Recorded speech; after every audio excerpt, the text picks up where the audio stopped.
Tear us apart and bury me all in my head alone, calling your name but only feel the cold. I sense the change in energy, all of my fuses blown. The fire burns inside, filled in a bonfire.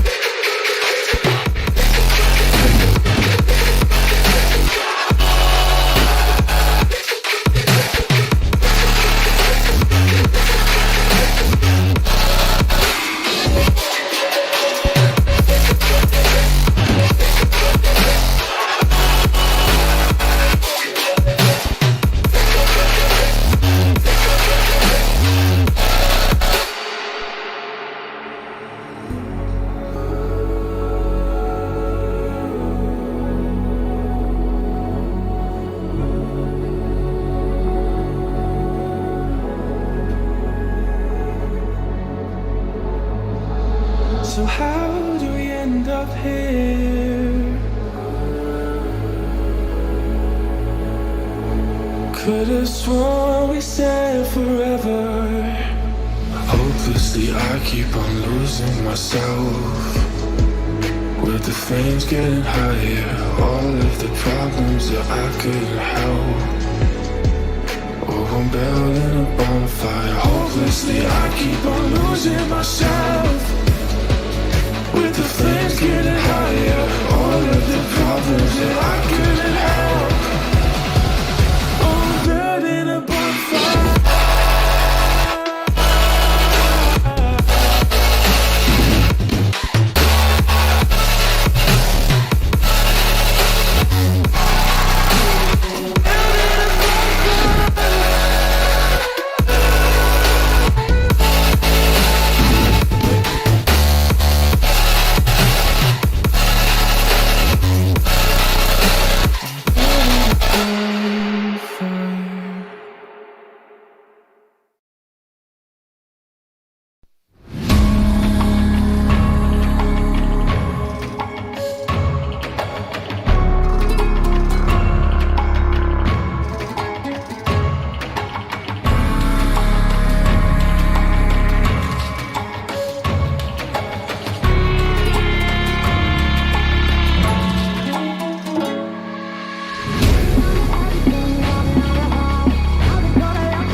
How's it going, everybody? Welcome back to another stream. Hope everybody's having a wonderful, beautiful day. Boys, how's everybody doing tonight? Welcome back, welcome back. Hope everybody is having a good one. Hopefully the mustache wax holds up today, man.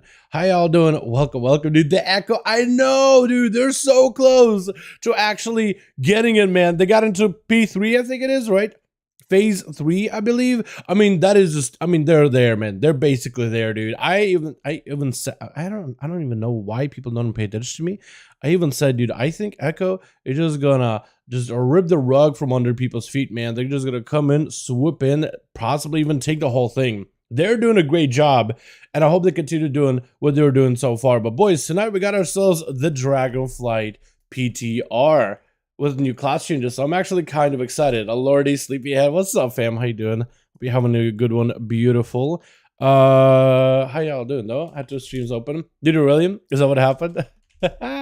Yo, let me get the music back up and running here, boys. We'll be getting in, hopping on PTR in just a bit. The thing about PTR, it's not like beta. We don't really have dungeons for us to test, unless there are people queuing dungeons. But also, you can't even copy your character properly over into the PTR either, which is a little bit weird. Kind of, I don't know. It's for some reason it's a bug that a couple of the dudes try to hop on PTR to test the new changes. They've also messaged me and they were like, yo, can you not copy character either? I was like, I was able to copy one. And then it kept letting me copy characters, but it wouldn't let me log in. So mine maybe was just a little bit different than what they were experiencing. But it's weird either way, man. It's weird either way. But we got a lot of classes getting updates this build. And probably we're going to see even more class updates over the next few days too, which I'm kind of excited for, honestly. We got Druids getting changes. We got Priests getting changes. We got Death Knights getting changes. We got a variety of different classes getting updates, man. It's actually kind of exciting. I'm actually kind of been enjoying it a lot. I think it's really, really cool. I've been having fun exploring them lightly, but I haven't got to explore all of them. So tonight will be the real time I'm like actually exploring them for like first time properly and like absorbing everything. Because prior to that I was like, oh, Druid raise, oh, it does cleave, oh cool. And then I basically logged off. I was like, all right, well there goes my testing. You know what I mean? But this time around I think we should be able to get proper testing. I'm actually very, very excited about it, man. Very excited about it overall. Sorry, just some background YouTube stuff in the background here. I did realize that my thumbnail, like, I could probably use a little bit more. Probably use a little bit new stuff in there. Just a little bit more, you know what I mean? Just a little bit. Either I'm cracked at Frostmage or just know it was spec really, really well. Made a new build blind. I found out the exact same top amp plus use the same. I mean, if you know the class pretty well, you have a pretty good idea what talents are good, what aren't. So I'm not even surprised, honestly. You know what I mean? Those situations like this where it's like, I'm not even surprised. Okay, we should be good to go, boys. Let me just hop on the actual PTR realms. Let me get them up and running real quickly. It'll be good to go. How are you all doing, by the way? Hope everybody's having a wonderful, wonderful evening. I'm excited. You think we might be able to get a 5-man group on PTR chat? To maybe potentially find ourselves a dungeon, like a low-level dungeon for us to try the new changes in? I think it's mostly healer changes though, so I don't know how many. I mean, maybe we could find healers, maybe we could find druids, like a tank, whatever. You know what I mean? Just test classes, test talents, because there's a lot of new stuff from this week, I think, that's finally available for testing on the PTR. That's what I want to do. I want to take a look at them closely. I'm gonna check Guardian Druid, but it's 240, so I don't think we can even copy our characters over to the PTR. You basically, if you remember the beta, like they let you make a character that's like a starter character immediately. We basically make starter characters, slap some talents, won't even be level 70 for those, and then we could dive into the dungeons. Unless there's like a different server for PTR that does have max level characters, because copying characters doesn't quite work yet. I mean, maybe it does now, maybe they fixed it, but last time I tried it, well, check it out, the trading post, it didn't really work well. You know what I mean? I don't know what because of it either. But yeah, we can try. But mostly it's gonna be me hitting train dummies, I imagine. Yo, PTR is taking forever to come up, by the way. Literally just waiting, boys. I'll let you know when that happens. But Druids got changes. Actually, I want to see if I can pull up the whole list of all the PTR changes. All the PTR class changes. Full set of notes. Here we go. I'll keep it over here so we can kind of reference it. But Druid's got some of the biggest ones, man. I mean, the talents are getting swapped around left and right, which is good. I think it's good to see stuff like that. I think personally, I think it's really, really good to see stuff like that. Then we had the healer pally changes, monk changes, and then I think it's priest too. Let me see if I can get it to switch over to PTR.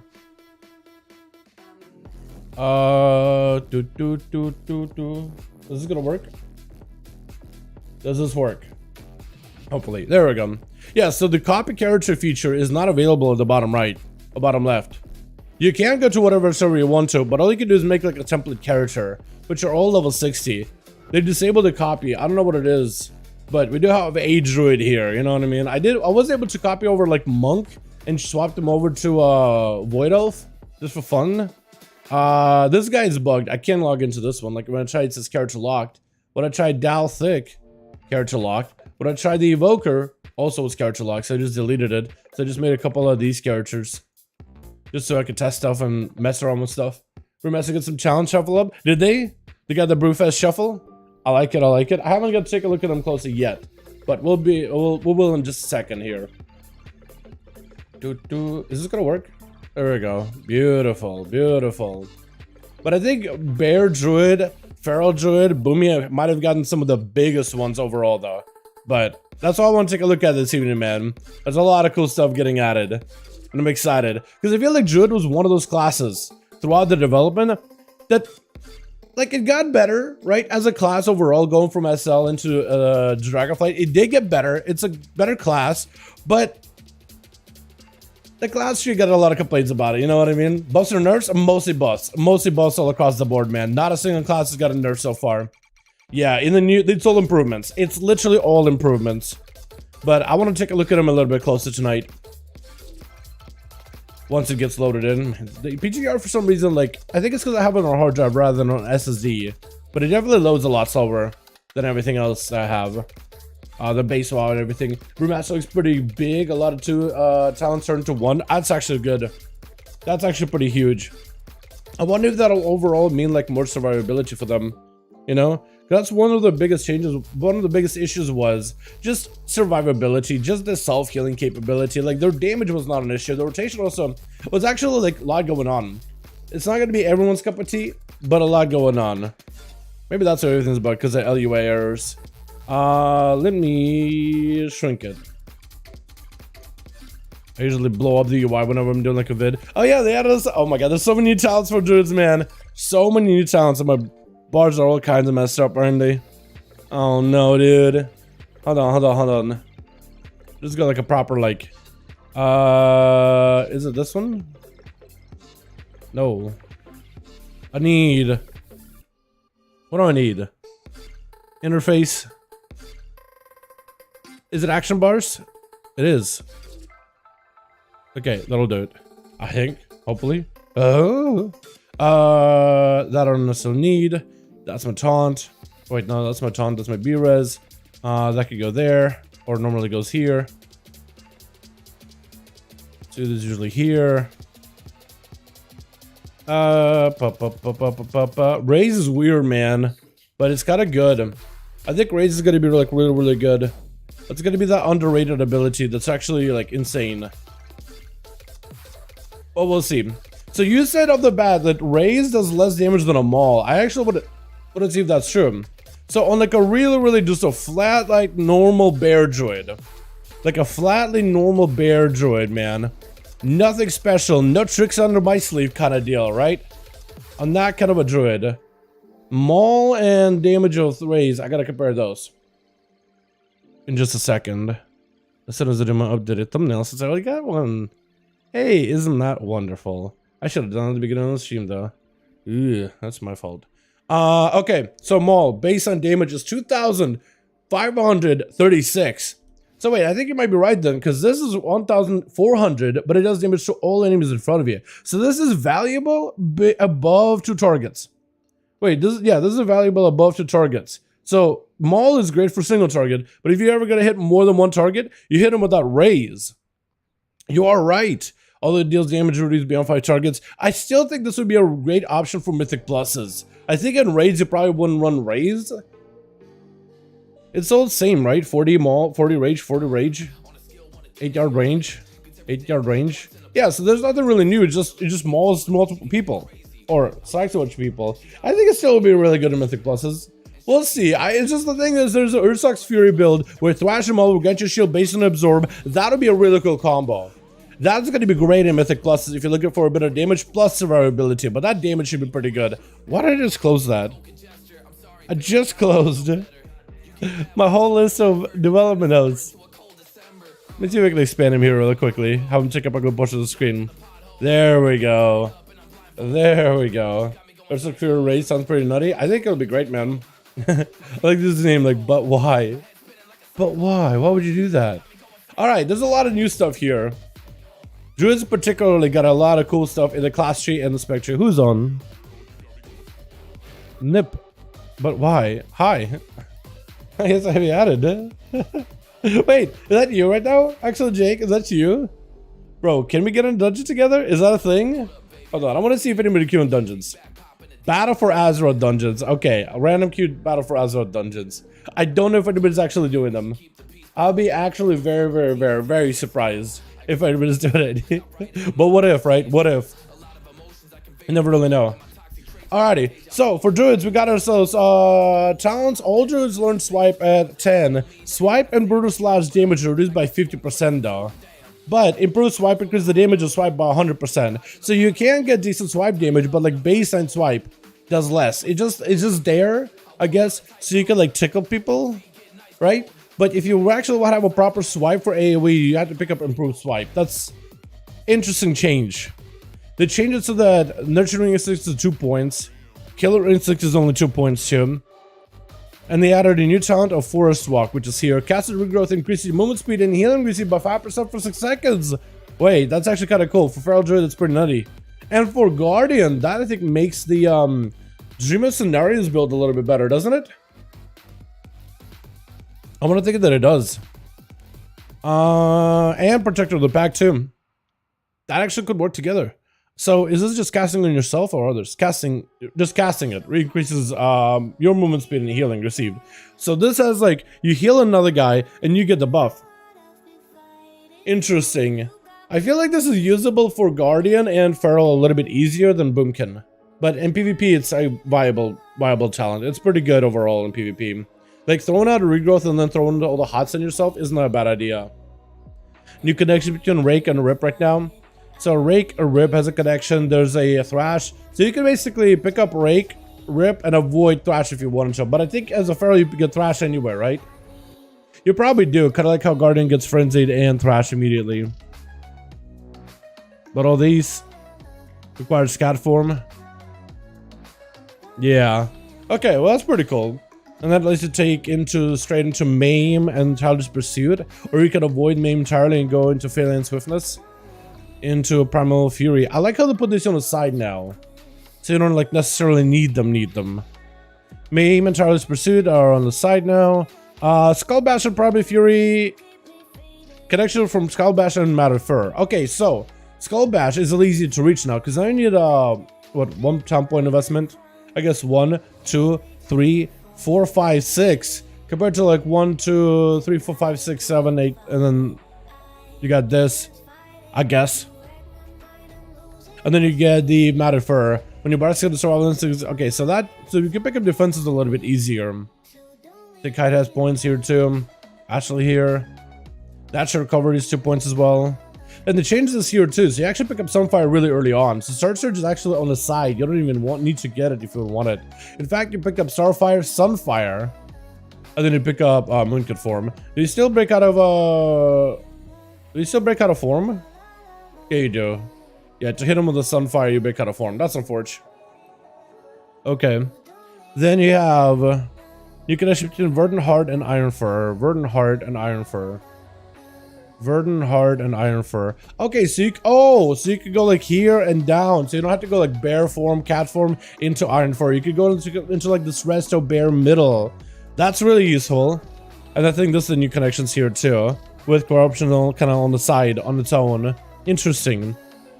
And you pick up, okay, so they kind of moved up all the good talents, all the powerful talents higher in the talent row, so you can pick them up a lot earlier. So then you have a little bit more freedom down below to decide what utility you want. But the useful stuff, the ones that are going to change your gameplay, are a little bit higher at the top. Because you used to pick up Sunfire way down here, you used to pick up Wild Growth way down here, but they switched it all around. That's really good to see. That is really, really good to see. I like that. Let's see, what else is there? There's a lot more.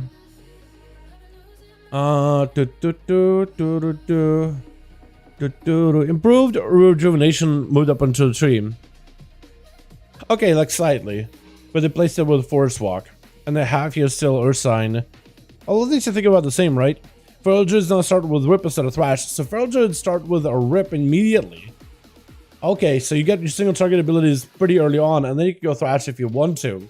Or if you like want to go single target, no AoE at all. Which generally you still pick up the Rip, I think, anyway. For the bleeds that people run right now with the bleed heavy playstyle. Yeah, I feel the Brewmaster is going to be a lot tankier now. You think so? You said quick sip. Pretty 5% of stagger damage each time you gain damage. Each time you gain 3 seconds of shuffle. Oh, that's cool. And then Spirit of the Ox. You ride the Sun Kick and Blackout Kick with chance to summon. Oh! Oh, that's cool, actually. Wait, just heals when you kick, and as you gain shuffle, you get auto stagger? That's cool. I feel like 5% is not a lot, but that's going to be valuable on long term. What tank would you recommend for a beginner tank? I probably do something simple like a bear druid. I think bear is a fantastic option, pretty easy to get into. Prop warrior too. Prop warrior actually is better. Prop warrior is the play. The tankiest of tanks, the most amount of damage, cooldowns out of the wazoo, a big presence, never die, live Lord McGee. You think a class like a warrior shouldn't be able to self-heal, but they do.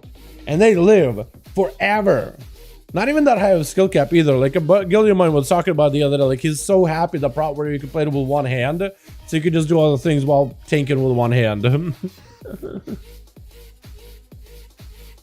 I have no idea what he was doing with the other hand. I'll let that imagination run wild for you boys.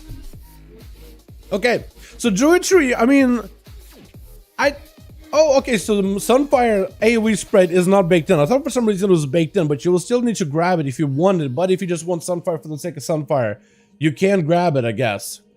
Interesting. Oh my god, Athel, what is up with you, my man? What's happening, my man? Return Heroic, 3 shot, both Heroic, Dathia, I gotta say, Blizzard. Excellent job. Yeah. Excellent job deciding that fight. Athel, you are a goober and a freaking half. 5% of your stagger whenever you kick smash, black hat kick, spin and crane kick. It's insane. I mean, it's pretty good, yeah. Is it actually basically every time you global?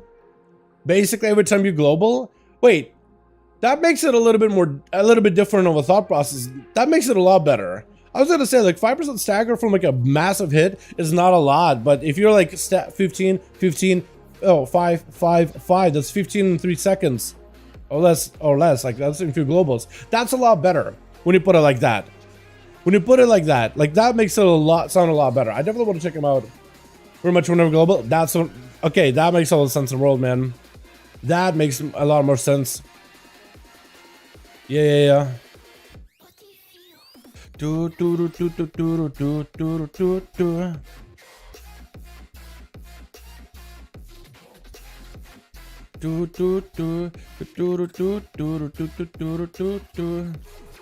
I'm trying to do something real quick here. Real quick.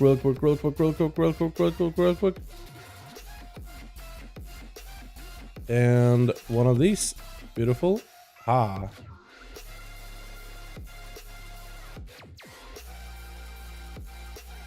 Wonderful.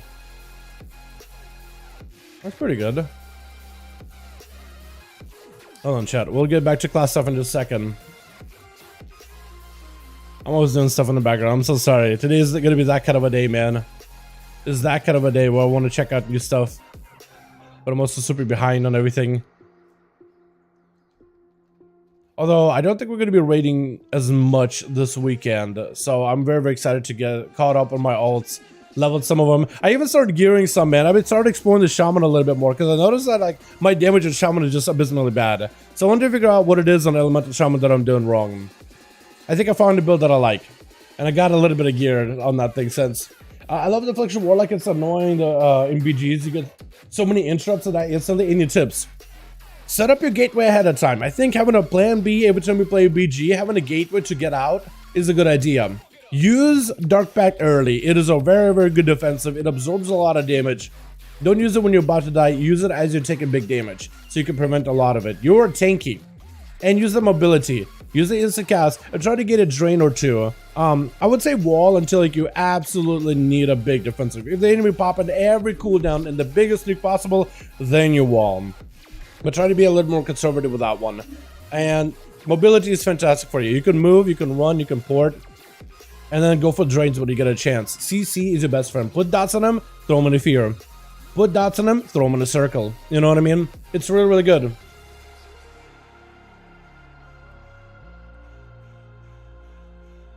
He's not speculated hands. Honestly, Jonathan, you're probably right. I probably am so much of a melee head myself. I probably should just go play melee, man. Like, I probably would do a lot better if I were to just go play a melee on that thing than ranged. I just want to explore elemental and see if I can do it, because I think I could do it, man.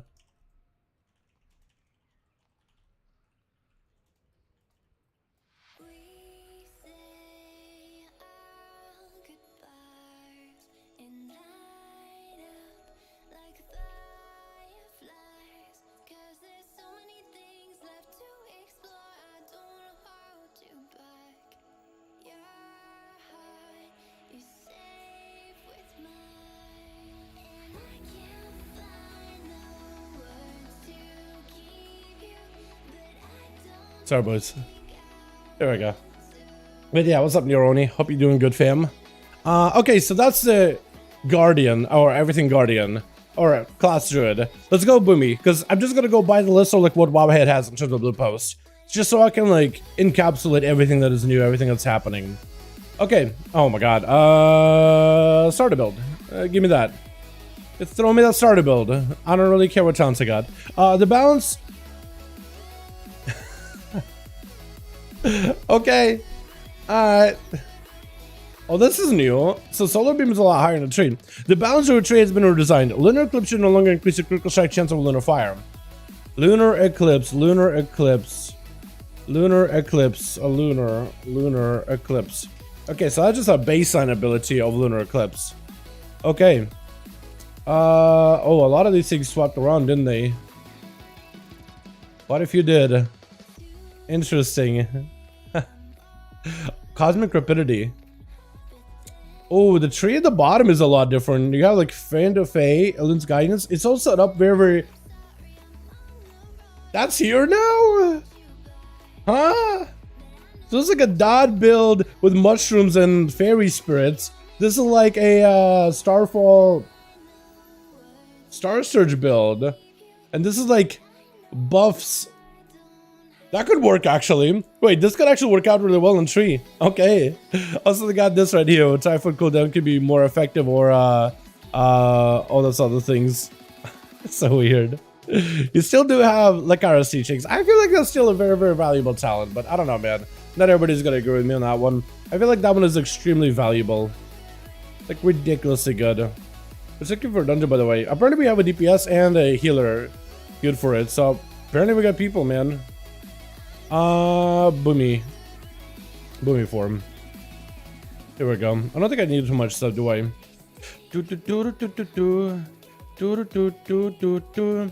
Okay, so one of the first things they've done for Boomies. Let me see if I can get myself Sunfire and Wrath, and that would be good. I don't need too many abilities on this thing. Where's Wrath? Wrath. Okay, so when you go into a lunar eclipse, you now have Arcane Eclipse, where arcane spells deal additional damage. Area effect damage is increased by 150. It increases the damage of Starfire. It deals to nearby enemies by 50%. Okay. Wait. Hold on. Can I read Eclipse here? Eclipses. Arcane spells deal 50% additional damage, and the damage of Starfire deals to nearby enemies increased by 50. So already off the bat, I have a thing with Soul of the Forest where that AoE damage is increased by 150. So let me take a point out of here, just so I don't confuse myself or you boys at all. We go orbital here. Also, they changed like the UI when you change talents. It has a nice little blue shimmer whenever you have stuff changing. That's kind of neat. So, baseline version. I'm just gonna take it with the buffs. So now, whenever I have Lunar Eclipse, my Starfire will deal more damage to nearby enemies. And as I press... Do I ramp it up? Can I ramp it up? Wait, isn't that a thing where you use abilities, you ramp up the effectiveness of those talents? Or am I wrong about that? It's some talent somewhere out here, right? Damage increased by additional %. Lunar Eclipse increased by additional 10. Isn't there, chat, isn't there a talent somewhere where as I spend my resource, the damage of Wrath and Starfire goes up? Or is that no longer a thing? That may not be a thing anymore. There used to be a thing for like part of the main gameplay mechanic of like it was part of the rampiness. Isn't it a baseline? I have no idea. I guess I could try that with Wrath, right? It's like Wrath does 20% more damage. But if I Star Surge, yeah, it doesn't stack up. It just 20%. That's what I'm wondering. I don't think it is baseline. It has to be a talent somewhere that buffs it. Eclipse. Okay, everything that buffs Eclipse. Go. Every other Eclipse creates a Fury of a Loon. This increases the damage of my abilities. During solar eclipse, Sunfire generates additional astral power. Shooting stars instead of eclipses. Casting 2 of the other one empowers the eclipses. Solar Eclipse increases the damage of a Wrath by additional 10%. Lunar Eclipse increases the damage of Starfire to nearby enemies by additional 10. Yeah, I think it's just baseline. I think there's no more ramp anymore. It's just there, right? So you can basically use Star Surges or Star Astral Power in any way you want to, and you don't need to ramp it up anymore. Which is interesting. I wonder if it's possible to make like a Wrath focused build then. Like just a proper Wrath oriented build.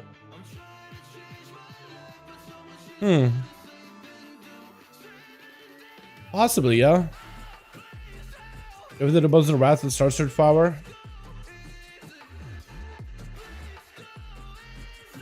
I guess above the damage of those things.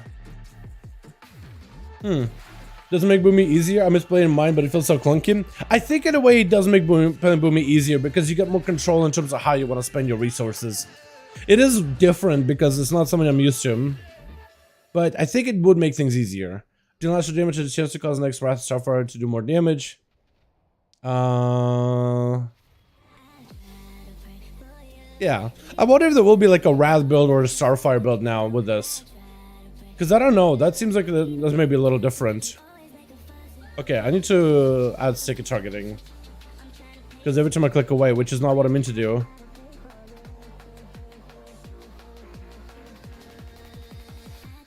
Yeah, so when I go for Star Surges, it doesn't buff it. But the Starfires themselves are doing more... Wait, they do more damage to AoE. They do more damage to nearby targets. Wait, hold on, is this real? They do more damage to everybody around you. So hold on. The way you can build yourself is Starfire will do a set amount of damage to the primary target and then more damage to nearby enemies. What? Hold on, this is real. Hold on. Look at this. Look how much damage he takes.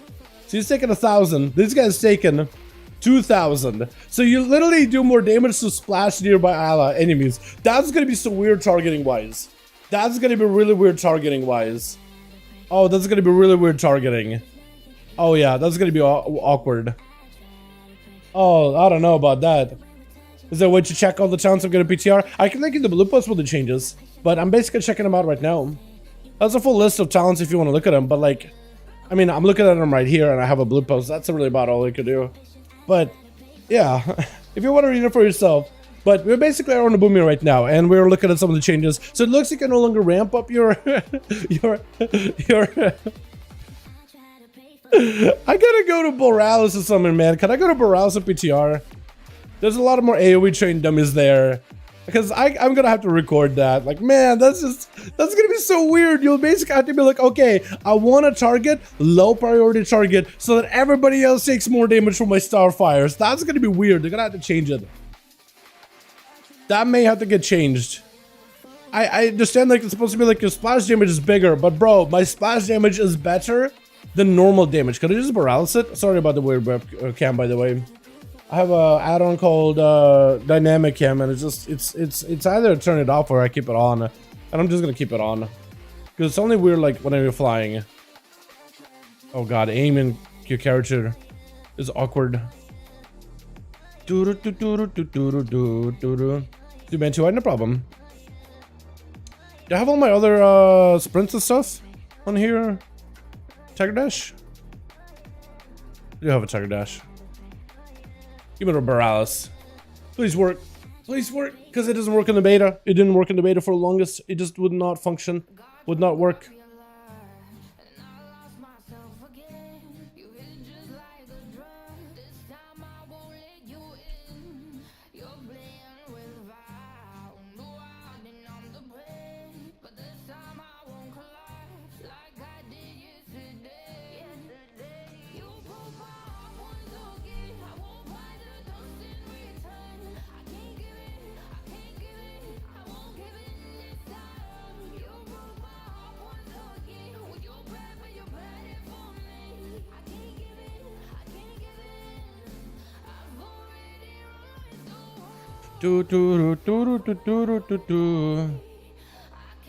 Takes a second. We'll be there in a second, boys. Give me a quick second. Hunter Rogue for main. Both are good, honestly, Memento Mori. Both are really good. I like Rogue right now, but I definitely want to get a Hunter up and running at some point.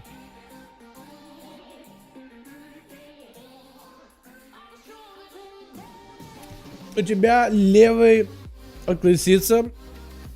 Да? Они, это что, Вакс поставил усы? Я не знаю, если они, это как его... они никогда не стоят вместе много времени.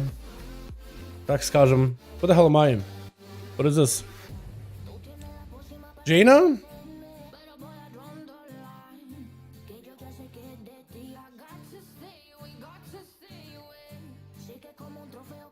Can I leave? No time to wander off? What do you mean? Yes, it is time to wander off. Get away from me. Jaina! Oh man, do I actually have to do that intro? Oh, okay. Let me just do that boring intro, chat. Please go. Please go, Jaina. Okay, I'm gonna be thrown in jail and then I have to escape. It'll take me like 2 seconds.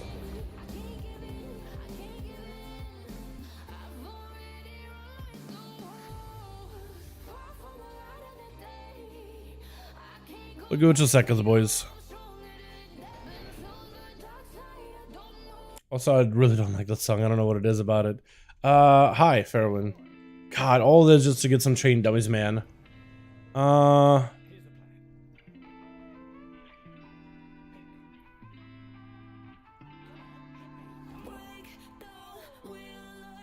This is punishment for not rolling hard like a main. I just wanted to get an alliance just for the sake of having an alliance, man. That's all I wanted. Level 60, you guys scale? I was hoping maybe I'd be able to just run through and obliterate everybody without having to like do anything.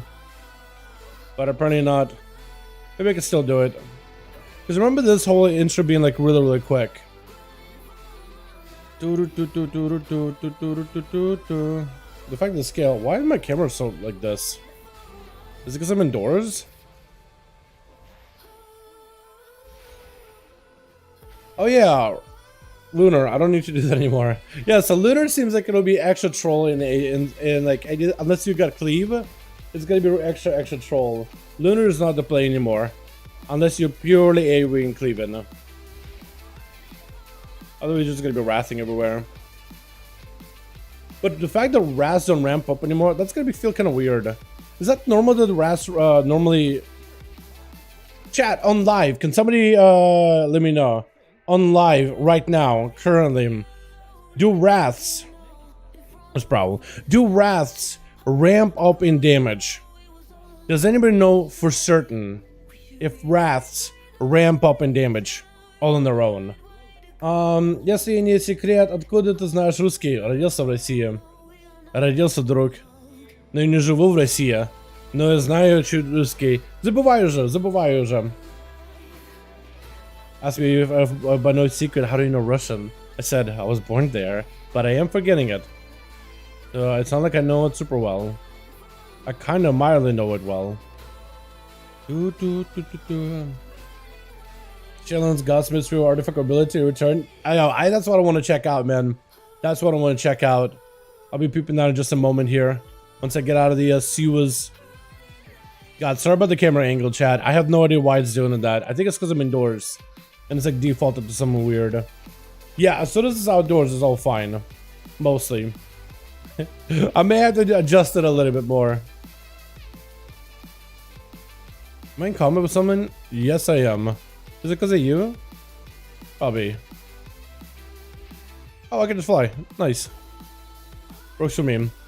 Alrighty, then we could go ahead actual train dummies. Looks like action cam. It is action cam, but it's like configured really weird.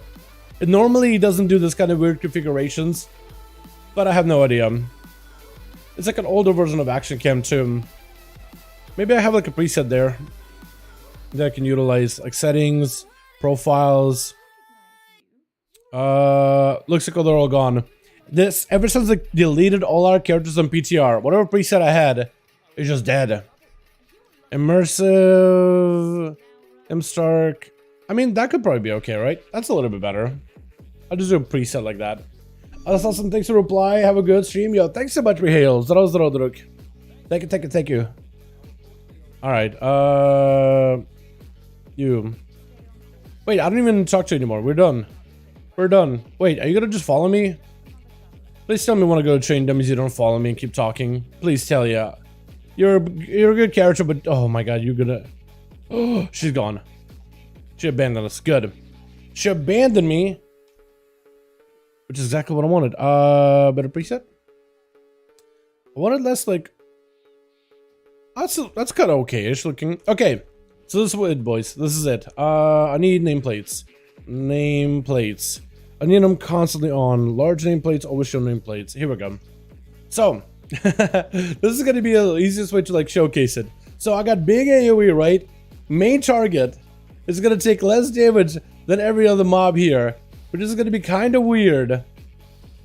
Primary target, if you can see here, I'm going to do it. Just get really close. Primary target takes less damage than everybody else around me with the Starfall, with the Starfire. Primary target takes like 1,000, what it looks like, and everybody else takes like almost 2,000. Yeah. It's so weird. Like, overall, it is more damage, but your primary target takes less damage with this build. It's just so... I don't know. I have no idea. What's your main in this expansion? I'd probably say right now it is a Rogue, but I am working on the Shaman and the Evoker. I think Rogue has been so fun. It's been such an enjoyable playstyle, Firex. It's actually just been such a good class to pick up, and I recommend it for everybody if you're looking to play like an alt at the very least. A Rogue should definitely be on your radar. Especially if you're looking to dabble in Mythic Pluses, where we're fantastic in PvP, where we are obviously dominating in, and then also in raids where apparently, based on the logs, we're doing really, really well. Like, yo, if this doesn't make you want to try out a Rogue, at least give it a go. At least give it a chance, man. Let's take a look at this. Now, Subcreation is a great website. Don't pay attention to the tiers too heavily. It just shows what's popular, what isn't popular, what's getting a lot of play, what isn't getting a lot of play. So like dungeon-wise, SBG, very easy. Everybody's doing it. AV, NRLP, not that easy. Not a lot of people are doing it, you know what I mean? Tanks-wise, all of them are doing well, right? 20s. And the other tank, Prop Warrior, 21s. This guy doing 20s. So like, don't look at it like, oh my god, this means Bear Druid is trash. No, no, no. It just hasn't done nearly as many keys because there's not as many people playing it. But it can do well. It can do 20s. It is comparable to other tanks. So keep that in mind. Rogues have been in the S tier since day one. Since day one. We usually with Outlaw taking the charge with Subtlety, sometimes getting a bit of play, but most people seem to prefer to push on Outlaw and generally do really well in Outlaw. As there's two viable builds in Outlaw. You got the Roll the Bonesy build that doesn't take into Shadow Dance at all, so it's more close. Well, I guess this one does. Maybe that guy changes build. But there is a build with a full ambush build that people are playing right now that actually abandons all mobility. No grapple, no shadow step. I actually played it yesterday. It's a lot of damage, man. It is really, really good. So in dungeons we're good. Vault of the Incarnates. For the whole instance, this isn't every individual fight, but the entire instance, a lot of rogues are veered towards that outlaw.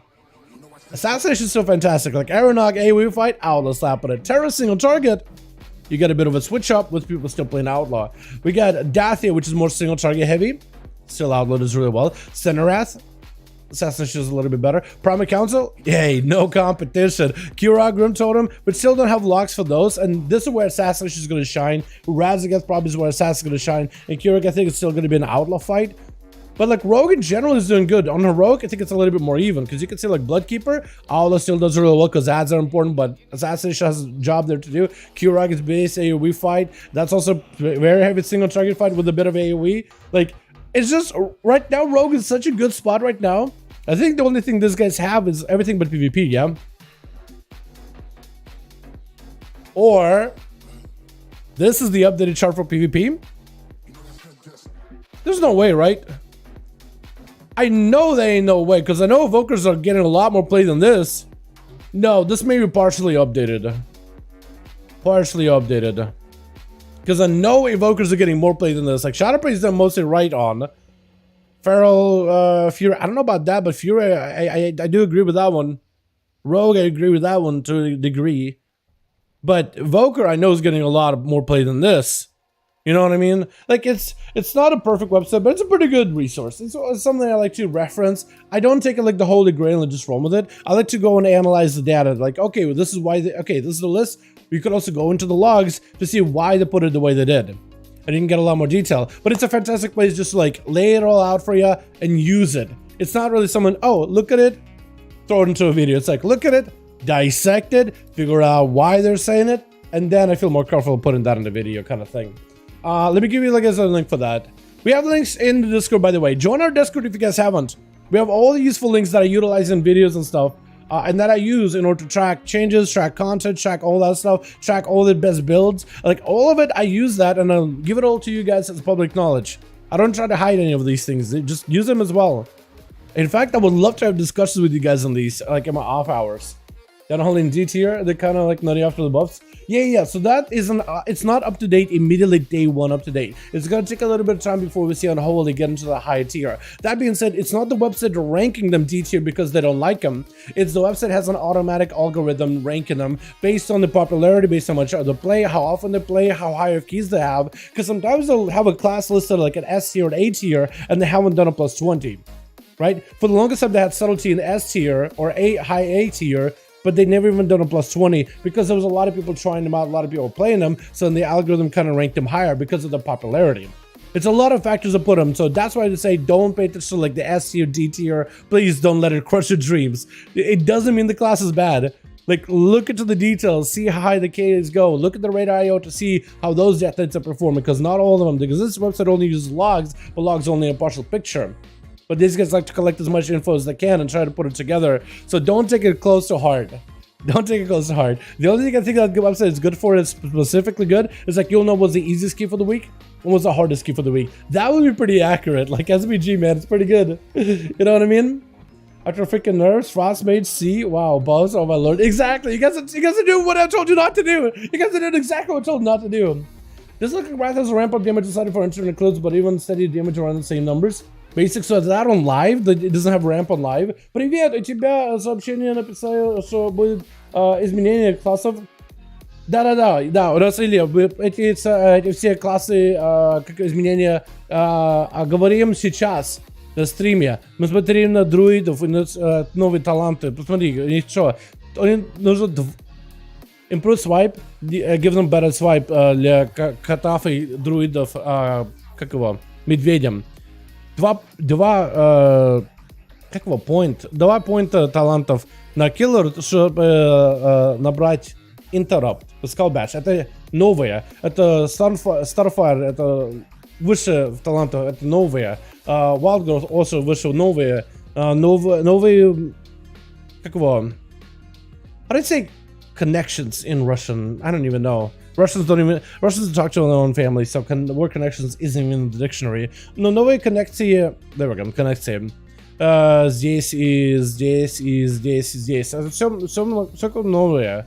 Таланты, которые модифицируют тайфун, как здесь. Ну, посмотрим на эти все. What's up, Matrix Мем? Хорошо. Извиняюсь, все славы, друзья. Мой русский забываю чуть-чуть, я пытаюсь, но извиняюсь, попытаюсь отвечать как могу. Если кто-то может translate мне, это будет прекрасно. I'm asking if anyone wants to do a translation in chat for any of the Slavic boys in here. You're more than welcome to, but like my Russian is scuffed, man. I'm so sorry. Back to balance, by the way. So balance, it looks like your whole Wrath Starfire thing is a little different. So basic, is that like that on live? Does it ramp up or does it no longer ramp up on live? Actually, hold on. Let me see if I can just ask in the G chat, man. Yo, hold on. Where's the Josh and Billy? Is that where all the boomies are too? Yo, druids. Druid friends. Lock flock.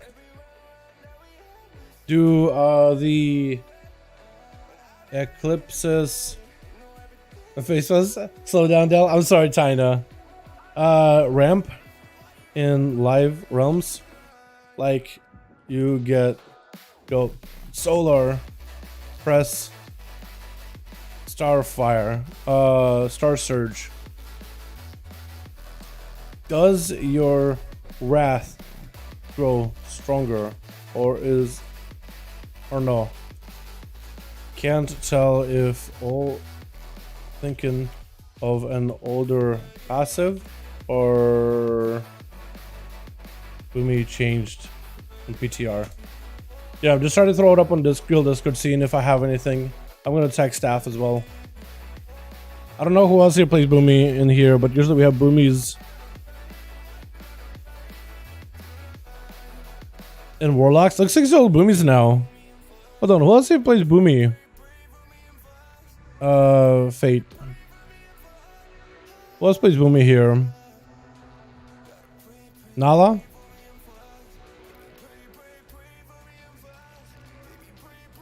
Okay, I checked all the Boomies I can think of.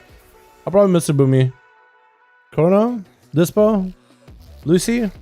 Frosty? Cracks? Nah. Okay. We'll just keep it as is.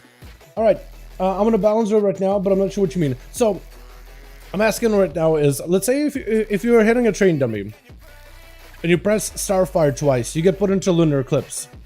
Correct? And it says your rad damage is increased by 40%.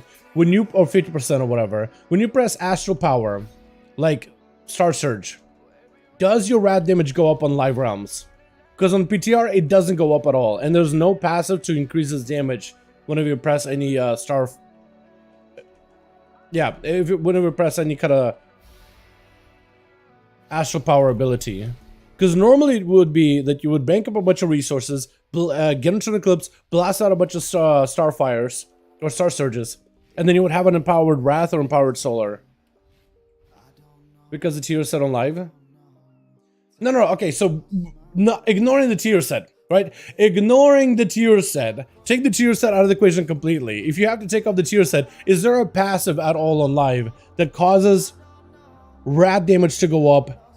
You get into Solar Eclipse, you press Star Surge, or spend Astral Power, I guess. Does rad damage go up whenever you spend Astral Power inside of the Eclipse window? Because I know that was a mechanic back in like BFA and back in SL. Little two piece? Okay. So that's not a new PTR thing. That's just something that got lost, I guess, heading into this expansion. I just couldn't remember if it was something that's in our mind. Okay. Thank you, boys. So that tells me that that's just a mechanic that was gone from SL. And that's just something that never really came over from SL. Which is fine. For some reason I thought it was a mechanic that transferred over, but it didn't. I couldn't tell if it was like a new here, or if it's just like how Boomy works now. Alright, so that's not the new then. But what else is new though? Lunar Eclipse, so Lunar Eclipse for PTR will increase the damage of your Lunar Eclipse instead. Lunar Eclipses now increase the damage of Starfire deals to numerous enemies by 50%. Umbral Intensity now further increases the damage of Starfire deals by 10 on 20 with this one right here. Circle Life and Death has also been removed and replaced with Cosmic Rapidity. Cosmic Rapidity, your Moonfire, Sunfire, and Solar Flare damage are up to 25% faster. So it's not all your hots and your dots, but it's rather only Moonfire, Sunfire, Solar Flare. Which I think is about the same then compared to Circle Life and Death. So Boomy didn't really get too much, but they did get adjustments with Solar Beam way up here.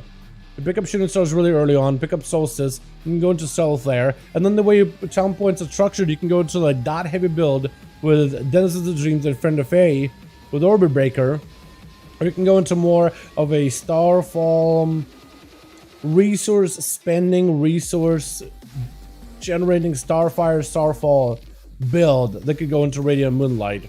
So this is more about Starfall heavy, at least this part right here. But then this right here is mostly about spending and building resources and amplifying your Star Surge Starfall, from what it seems like. Okay. Yeah, and now Guild is saying I'm thinking of a current 2-piece. And then down middle is like your buffs. So everything that buffs your playstyle here with Celestial Alignment, Nature's Grace, Soul of the Forest, how you modify your Celestial Alignment into Umbral Embrace, where dealing stars, astral damage has a chance to buff your stuff. Then you have that Sundered Firmament, where every other eclipse will give you a Fear of a Loon, or Balance of All Things here for buffs, or Star-Lord for your more buffs, and then ways to buff yourself or just output more damage. Yeah, so it's more like the trees are a little bit more specified. Damage over time on the left hand side, that has the AoE and single target components. Damage on the right hand side with AoE and single target components, mostly like resource generation spending, and then buffs mostly down the middle. Okay, next, Guardian. Back to the Boomy, back to the bear. I'm not great at boomkit, so I'm kind of learning it as I go, kind of. Hey, Dal, you doing? What's up, baby? I do, man. Hope you having a good one. The difference is that dot duration isn't reduced anymore. Oh, wait, hold on. Wait a second. Audie, I think you just said something insane. I think you're right. Yeah. Damage faster. Wait. But the duration isn't reduced? It's not like they tick out faster? Okay, hold on. So, I normally Sunfire, Moonfire. Normally Moonfire is like 28 seconds or so, right? Oh, hold on. New target. 21. And Sunfire is 17. So when I get out of combat, and then I change my build to like a dot heavy build, right? Let's go all dots. All dot. All dots.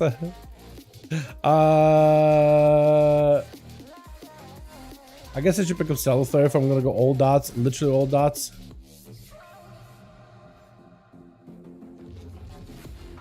Don't necessarily need any of these other things. Don't necessarily need all that. I guess you can just pick up utility. That's kind of cool. So like as I'm picking up all dots, it does let you give you a couple of points, so you can pick up all these other things to improve your playstyle.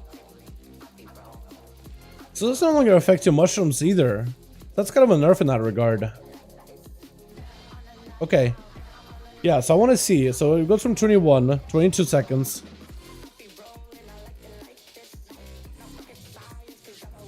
I think you're correct. I think you're correct.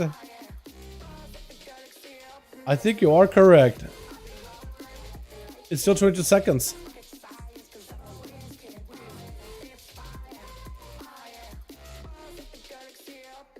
So it's just, instead of suffering the damage 1.8 seconds, it's hold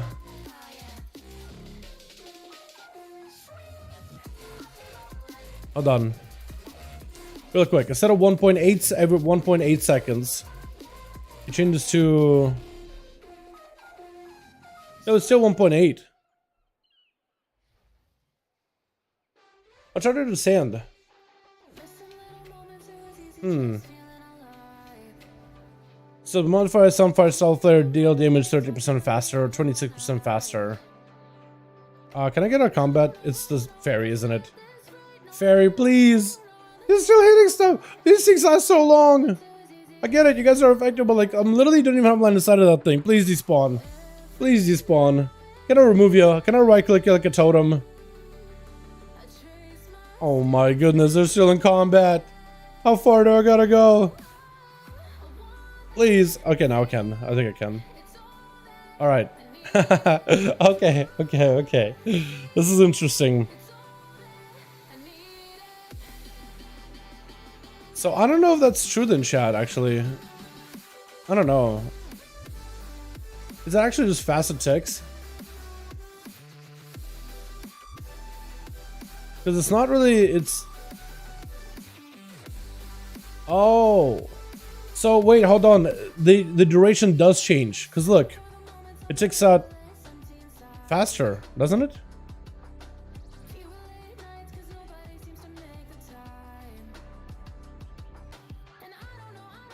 It feels like it's faster.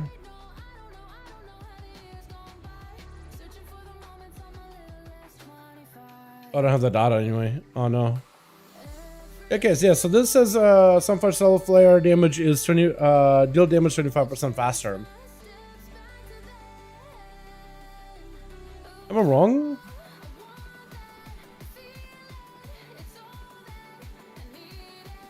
Also made a garbage change. The shrooms are gate kept by pure ST talent with Waning Twilight. Well, don't you take Waning Twilight in AoE as well? Or Cosmic Rapidity with AoE? I mean, I feel like it's like two ways to approach it, but I guess it is like yeah. I don't know.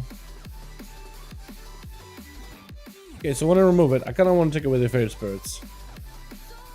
Fairy Spirits are nice and all, but I don't really care. Wait.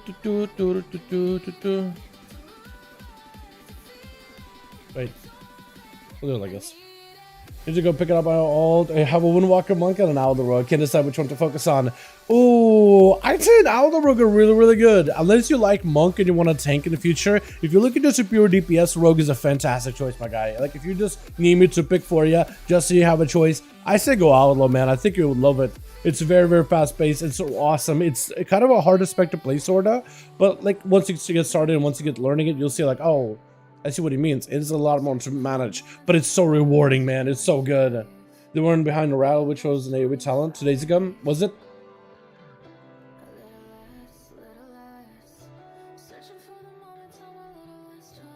Yeah, chat. I can't really tell if this. What this does. So your Moonfire and Sunfire and Soulfire deal damage 15% faster. Does that mean just more ticks, or gets expunged faster? Like it just gets drained faster? Because I really just cannot tell, man. I'm having a hard time telling. I'm actually having a hard time telling. Because it doesn't change the actual like tooltip, like 1.8 seconds. And here it says it does 2,907 damage and then 3,125 over 22 seconds. So I guess I need to see if that changes at all. 3, 1, 2. So if I were to switch out to it, 3, 1, 2. That's a good achievement spec, isn't it?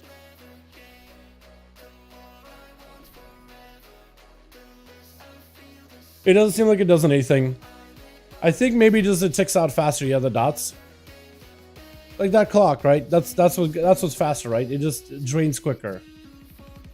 Is that right or am I wrong? More ticks, same dot duration. You think so?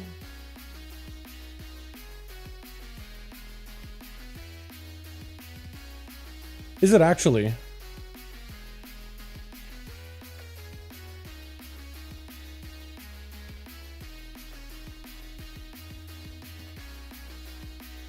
That's what I would say.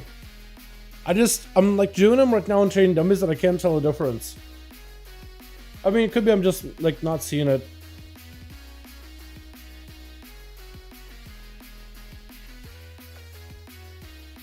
I mean, the pacing for the dot seems kind of slow either way. I would just like for like, I could do like, have like 2 druids and then compare them side by side.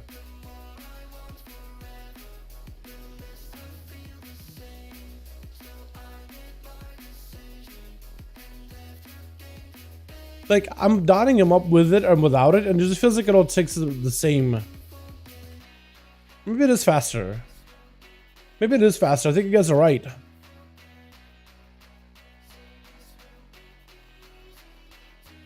Okay, I want to try this. I want to try recording it. So we can have it side by side. So this is this one. This is the slow one. Or the slow one.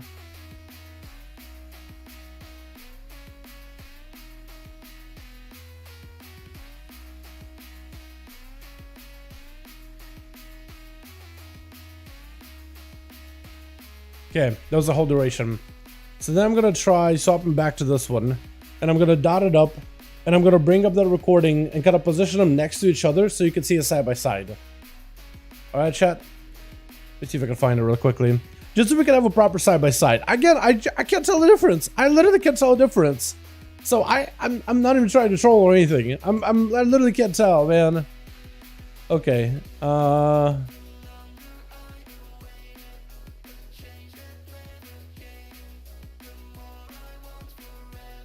Okay, so the way I have to position it is I have to do it like this. So then that'll work.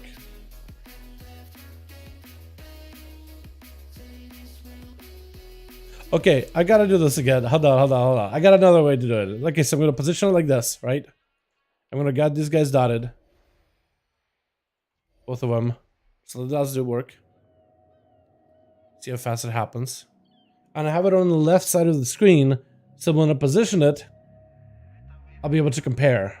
So this is the faster one. This is the faster dots. You can see those 2 left train dummies. How fast they tick. Actually, I want to do one more. I just want to hit them once. Okay. Now. Perfect. Because now they're synchronized. Both of them keep getting dotted. Yeah, because it was annoying to refresh the dots so often, such as a good talent in every build taking it. Yeah, I agree with you on that. I agree with you on that. I totally understand that.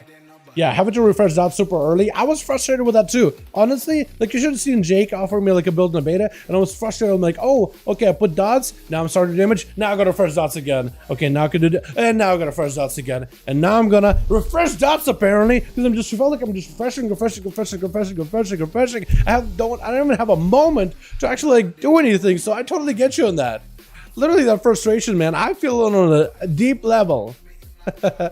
Ask Jake about it. Okay, so I'm gonna do the same here. Boomkin, position them same way. I'm gonna hand them dotted. I need to reposition the video for you guys so you can see it. Oh man, is it this one? It is, yeah. Okay, perfect. So I have the video position. I'm gonna expand it as much as I can so you can take up a good portion of the screen. I'm gonna do screen share for this. That means I need to position it. So I want to position it kind of like this. Okay, this is gonna be pretty good, chat. This is gonna be pretty good. Okay. So, this I'm gonna do it. That's the video. So that's how I'm gonna do it. I'm gonna dot these two up, and I'm gonna play the video. This is the fast one. This is the slow one. All right, ready? Go. So left, you can see how fast it's ticking.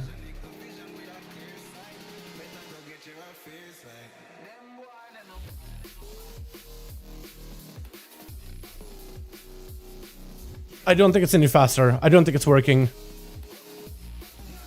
Look. I think it's about the same. I don't think it's any different. I don't think it's any faster. I think it's supposed to work so it's like has more ticks without changing the duration. But I don't think it's working right now. I don't think it's working. Okay. So I'm gonna do it like this. I'm gonna be able to press play as soon as left one ticks. Okay. Ticks. Ticks. Okay, synchronized. So you can see them at the same time. Look, it's basically the same. There's no difference. It is one on the, and the video is fastest. On the left, it's not, it's slower. I don't think it's working at the moment. I don't think the talent is working yet. So that is something to test. Not working. Doesn't actually do stuff. There's some random procs of damage, but like that doesn't mean it's working properly. I don't think the talent is working, boys. Because this is the slower and the video was the faster, it doesn't seem to work. Doesn't do anything. But theoretically, it would be really, really good. Alright, Guardian. Hell yeah. Well, we tried. It's a PvP rotation of PvE for Boomy and what do you think about it? Boomy action. I don't know. I've started my PvP journey in Dragonflight. You need to get semi-high rate to the higher mode to get Sag. Yo, you get that honor gear, man. You'll be good to go. Would be your first Boomy talent didn't work. I know, right? It wouldn't be the first. True. Alright, Guardian. The Guardian got a lot of changes, man. First of all, the talent tree changed a lot on the spec side. Like, your capstones are very, very different now. Yeah, Guardian tree, talent tree redesigned. Yeah. Earth Sign Adept, the one that lets you use certain abilities while in bear form, is now baseline. Innervate can also be cast in bear form, so the changes so you can actually pick up Innervate. Normally it shit you out. Front of the pack moved row to row 3. Front of the pack is more row 3.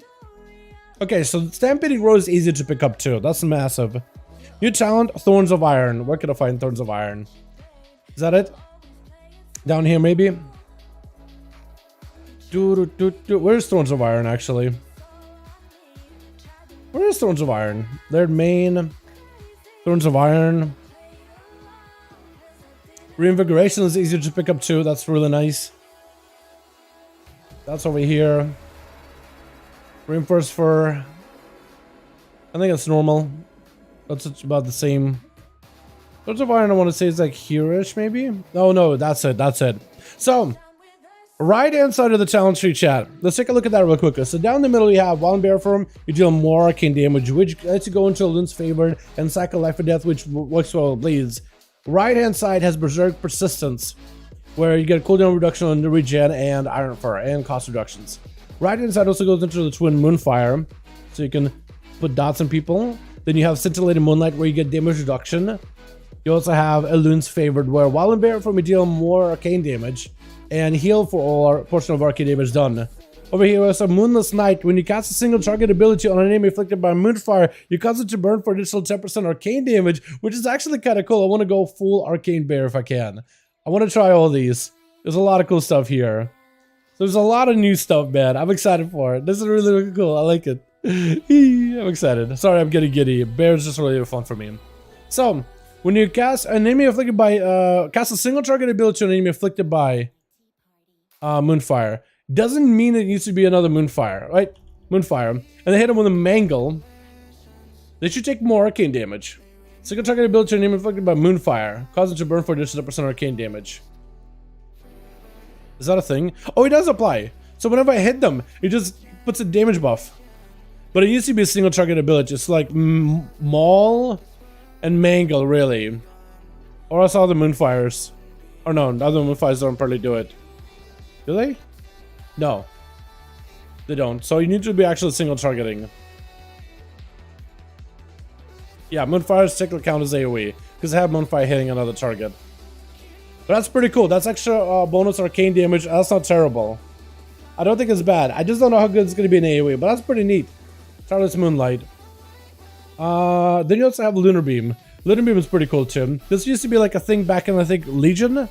You summon a beam of light that I believe heals you. Or maybe does damage to enemies. Let me read it real quick. Summon a beam of lunar light, dealing arcane damage and healing you. Oh, so this is really cool. So you go for like a full-on, hey, you heal based on the arcane damage that you do, right? That whole mechanic, you know? Hey, oh, you're taking a lot of damage from a bunch of mobs? Drop down a lunar beam every 1.3 minutes. That's pretty cool.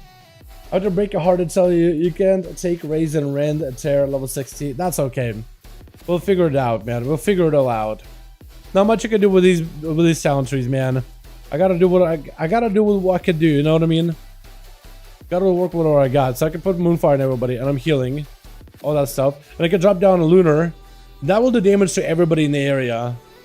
This could be pretty cool. It's a pretty long cooldown, though. 1.3 minutes is a long one. I don't think there's any cooldown reduction here either. But the damage it does is pretty decent. I mean, Lunar Beam did work. I think it's going to be great in a big, large AoE packs. Where you need a lot of healing. It's only 8 seconds too, but it's pretty good. And you get to heal based on the damage that it does if you take Lun's Favored. So a lot more lunar interactions, man. Then you could also pick up Glassy Guardian in that same row. And off of Lunar's Favored, or even Scintillating Moonlight, you can pick up a new one called Thorns of Iron. When you cast Iron 4, you deal physical damage equal to 30% of your armor split amongst enemies within 12 yards. That's an interesting one because it kind of takes you back into a more defensive-offensive mix that isn't quite as magic or arcane oriented, but it does let you play into like a little bit of the defensive from Scintillating into new Thorns of Iron and Rage of the Sleeper.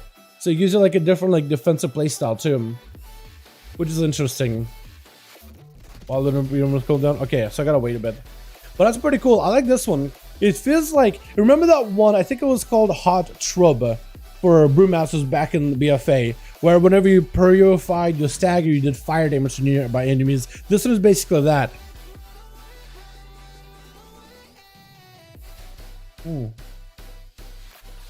Although the question for this ability I have is, when you cast Iron 4, you deal physical damage equal to 30% of your armor, split amongst enemies within 12 yards. So this is better for single target, but it can do kind of okay in AoE and cleave situations, but it's a lot better than single target when you're taking big hits. That being said, every time you press Iron 4, you gain more armor. So I wonder if this like just increases more damage and basically lets you do armor-based damage, which is interesting.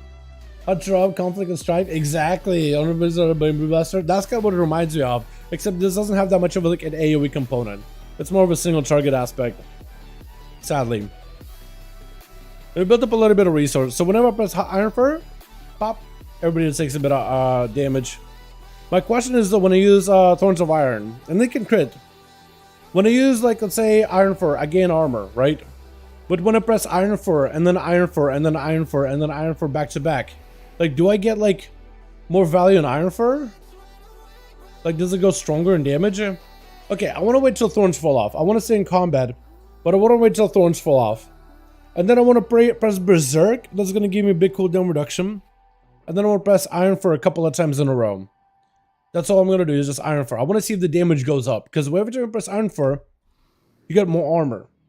So I'm wondering if you press Iron 4 afterwards, and then Iron 4 afterwards, and then Iron 4 afterwards, do you get more armor? Like, you just get stacking armor, little by little. Okay. So, here we are. Berserk, Iron 4. You do. You do. It does go up in damage. It does go up in damage. Yes, so the more armor you have, the more stronger this hits for.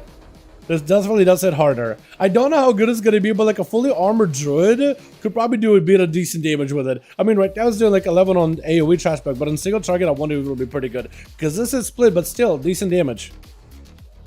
This is kind of cool. So it does have a rampy potential to it. So like talents that increase your Iron Fur value. Iron Fur. Everything above Iron Fur. Is it? Okay. So you got Iron Fur has a chance to get your second charge. Armor increased. Increases the duration of your next Iron Fur. That could be kind of good. This can cast random Iron Furs. Yeah, that's really about it. So you can do some stuff with Iron Fur here. It's interesting. I like it. I like it a lot. Alright, so what else is there? So that's like the whole right-hand side has a little bit of the like nice utilitarian, like changing the way you play the game. It's kind of interesting overall though. I like it. Then you have left-hand side, which is very, very, very, very, very different. I want to try to see if I can just put points into the left-hand side completely. I definitely want to pick up Vulnerable Flesh with versus Cycle because I want to play into the Raise build. Raise should be really, really good. Let's pick that up. And I guess I can pick up really whatever at the end, yeah? Mango. Grab that one. Grab that, go. Flashing Claws. Where is it? Raise. There it is. Raise. And there's Ox Fury. So Raise is also an interesting one. So Raise changes the way your Maul plays altogether. Maul normally just does single target damage and it costs a bit of resources. But with the current playstyle you got going on right now with Druid, you actually do want to press Maul when you can. It's a pretty good ability overall. But you can upgrade it to a Raise. Raise makes this an AoE ability that cleaves to nearby enemies. Everybody in front of you. It does a decent amount of damage. I mean, honestly, versus Thrash, like damage-wise, it's pretty good. It's pretty effective.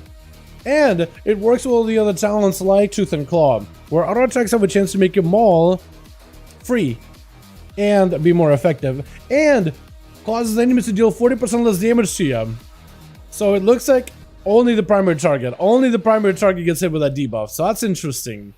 So when you even get the proc for Mangle with auto attacks or Mauls, only your primary target gets debuffed with it though, with Tooth and Claw. That's interesting. That's probably for the sake of balancing. Just so you can just reduce the damage from everybody. That's interesting. But the damage it does, I mean, look at that, chat. That's pretty good. Hey, like a bear druid going in, full damage, no defensives, just going all out Hambo Dam. That could be really, really effective. Look at that thing. Look at that. Put dots on everybody. I don't have like a properly geared bear or anything, but that could be really strong. I feel like that could be good. Now, the ability does less damage than single target though, which kind of sucks. So it's less of a single target output, but definitely dungeons, fantastic. Also, Ursox. It gains a pretty decent amount of shielding from it because it does 30% of the damage dealt to you. But like a single raise will give you. Hold on, I have this. I have thorns. Yeah, I mean 2,000 shield for like that kind of bear, or up to double that if I do another one. I mean that builds up very, very quickly. Between Thrashes and Raisin, you can probably get yourself pretty decent shield. What this helps you out as well in AoE damage, magic damage particular. Magic damage specifically. Magic damage. Now, it does have a cap out. But like when you take a lot of magic damage in AoE content, that may be pretty useful. Because you could give yourself a little bit of an absorb buffer. I don't know how good it'll be, but man, could be nuts. What else is new? Earth Warden, Tilted Claw, Iron Fur, Rain after Wildfire now have connections into the final gate sections. Yes, they added a lot more connections further down, so you can see there's a lot more interconnectivity with these talents. You can go left build, a little bit into the right build yourself all the way deep left, down middle, and then maybe pick up all the way on the right. Like you can really customize it a lot more. Which is cycle. If you're a nature until and moonlight, have changed icons. Cycle life and death still has the same playstyle to it. Blood frenzy is down here. So this is like a physical damage and mitigation, but more like on a physical aspect of like the bear with the swipes and the thrashes and the bleeds. And on the right, it's more like the magical side of things, with a little bit of defense, a little bit of offense choices. I think it's really cool, and like hybridity. The right hand side is more close to hybrid druid, where you're trying to really use a lot of that lunar, arcane, illune, almost like a boomkin on all fours. While left hand side is more like your core bear form abilities and reductions and bleeds, which is cool. I like it. Feral druid has also got through a lot of changes. I want to start getting through these a little bit quicker, because druids I think have some of the biggest ones, and the rest of the classes are a lot easier to look at. A lot easier. Oh yeah, talents for Feral are also quite different. Very, very, very different. Please let me just make a starter build. Just give me a set of starter abilities. Okay, good. So this changed quite a bit. Feral Druid. So they toned down the bleed damage a little bit, above the damage of bites just a hair. Off the bat, we see Tiger's Fury, Omen of Clarity, Primal Wrath that takes you into Double Clawed Rig, that takes you into Tear Open Wounds. So if you really want to commit AoE, you can. This kind of lets you get a little bit of AoE. Cleave, big AoE, but doesn't mean you have to take a lot of talent points investment on the right hand side. Or you can go here into that Shred, Protective Growth, Defensive Utilitarian side, and then down the middle, Talent Trees, Predator, Pounds and Strikes, Infected Wounds, Tasteful Blood, Rampant Ferocity. So they put Ferocity over here, so it's pretty easy to access. So you can pick up the Open Wounds and Ferocity, I guess, together, but you are going to be missing some of the stuff in the middle. Pog, both quests aside, Wound Grasp, hell yeah. You got Bites here, Dreadful Bleeding, so those are changed. Survival Instincts, a lot easier to reach down the middle. For Eldred, Circle Life and Death damage duration has been compressed. Circle Life and Death is here, so it's now at 28% instead of 25%. Tasteful Blood bonus versus bite damage increased, so they're trying to make this a little bit stronger. To 4%, so double that, honestly. Rampant Ferocity damage increased to 35% of versus bite, so they were trying to make the bite a lot better. Dreadful Bleeding, Rip damage reduced by 15-20. Dreadful Bleeding was here, so Rip slightly downgraded, which is gonna limit your AoE a bit. Infected Wounds damage bonus rake is now 25 instead of 30. Vein Ripper increases bleed duration by, I think, longer now, right? 33 instead of 25. So they're trying to make Vein Ripper better. Put bleeds and just not do anything. I mean, put bleeds and go for more bites outside of that. So, like, bleeds, managing bleeds should be a lot easier, and you could do more bites, more shreds, more active playstyle, I guess. Lunar Inspiration damage increased by 66. So another thing they've done is put Lunar Inspiration on the competitive side of Feral Frenzy and Lunar. So if you want to go for like a full dot-based build, you can. But they increase the damage of Lunar Inspiration by a crazy amount. Some people said apparently it's comparable to Feral Frenzy. But if you want to go like a full dot-based kitty, you could. Like an all damage over time kitty. You totally could. I guess if I really want to do like full dot-based kitty, I guess I would do it right here. And I'd really want to reach like down the middle if I could. That's fine. Lunar. Yeah, not a lot of points I could really spend. That's okay. We'll do it like this. Warlock spec, middle Warlock spec. Basically, yeah. It's a feral. It's an Affliction Warlock with teeth. With teeth. Let me see if I can get myself feral set up. Actually, it's kind of set up pretty well. That's basically what I have it, more or less, except for like this and this. Okay, it's not really set up well, but it's okay. Pretty close. Abilities are more or less where they need to be. So Moonfire can actually become like a very, very powerful ability now. Where Moonfire? Is it a cat ability now? Oh no, it's over here. Like Moonfire apparently should do a lot of damage now. How much does it do? I guess compared to like all my other bleeds, maybe. I put up all my bleeds. I put Moonfire. Everything should have relative like same. Haha, huh? Moonfire. Okay. I kind of want to see if I can have all these bleeds kind of go off all at once. Okay, let's build some calm points. So I'm gonna do full buffed up Moonfire, Rake, and Rip. Second set of bleeds. Let's see how they do. Fully buffed up. Can Moonfire compete?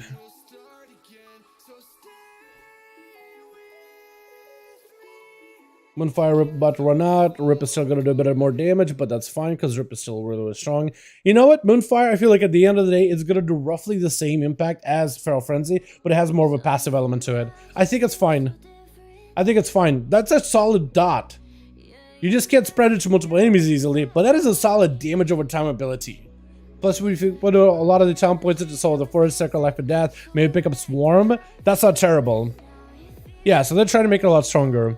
Tear up on wounds have been adjusted, so it's over here. So this is moved around.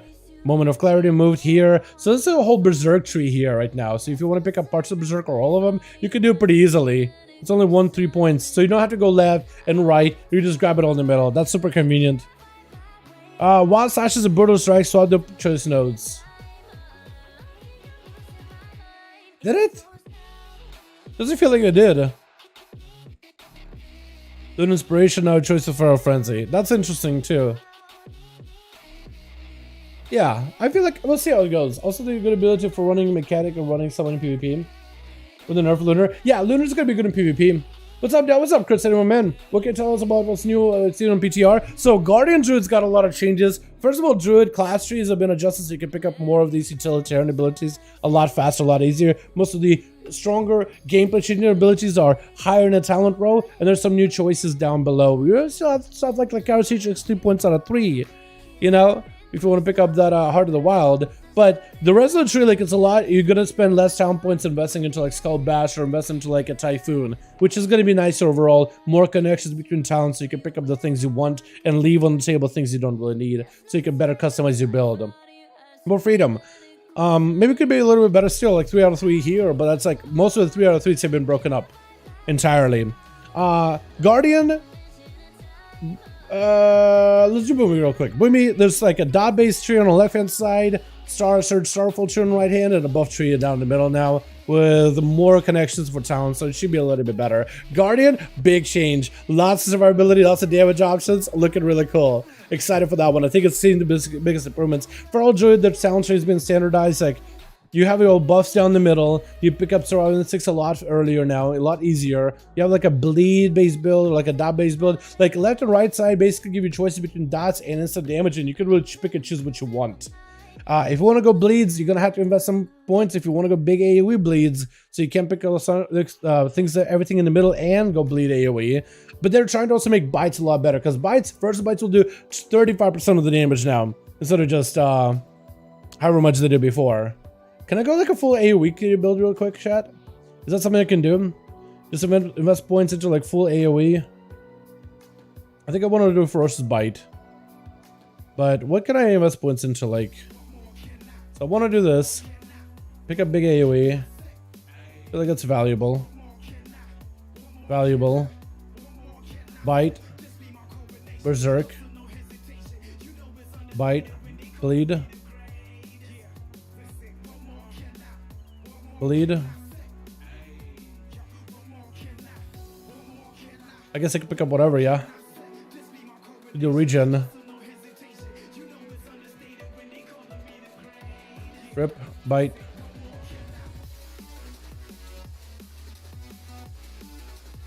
I don't have enough points to pick all that up really.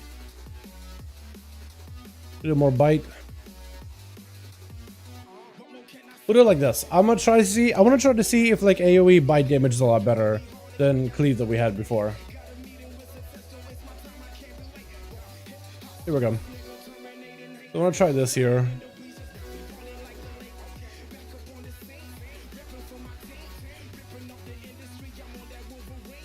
And hopefully we get some procs for bites. I just want to see how much damage the bites do. It'd be a lot better if I could pick up the talents for like but dots like sponge faster.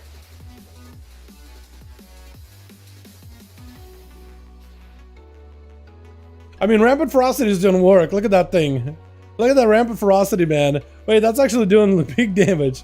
A big AoE. Wait, let's make Pharaoh better for like cleave. That bite build. That could be pretty good. Okay. That's an opportunity. I mean, bites are doing work, and then that cleavage does pretty good too. Back to our bites would be insane. Convoke would be really good though too. If you get a bunch of bites inside of Convoke, that'd be nuts. Yeah, they're really trying to make Rapid Ferocity better. They're trying to tone down the bleeds for Feral a little bit, but they're trying to make like bites a little bit better. They're not really trying to like change the bleeds. They're just like, I feel like there's no need to really ever play bite builds. So they're trying to make bite builds a little bit better. Overall, they're not really trying to change the structure of Feral too much. But they just want to create more variety because bites have fallen behind. Which I'm okay with personally, because I feel like bleeds have taken a big backseat for way too long in my opinion. But you know, everybody has their own thought process about it. I like this change though. Yeah, that's pretty cool. Alright, second about the class changes so far. I haven't taken a look at the other ones really yet. I've only got to mess around with Druids at the moment. I do want to take a look at the other ones in a bit here. So that's gonna be Druid, man. I think that's everything we covered. That's everything we need to cover. Cool. Let's go do the. We got chat. What do we do next? Evoker, Hunter, Monk, or Pally? One of those three. One of those four. Evoker, Hunter, Monk, or Paladin. What do you guys want to see next? I want to take a look at all of them because there's a lot of cool stuff, a lot of new stuff on here. They're taking a double tap away from Hunter. Yes, they are. Yes, they are. Without spoiling it much, yes, they are. Hunter's a pretty easy one to get through, I think. There's not too much going on. Hunter? Let's do a Hunter, man. Let's do a Hunter. Let's take a look at that Hunter. Let's take a look at that Hunter. What the Hunter doing? Evoker? We'll get the Evoker in a bit.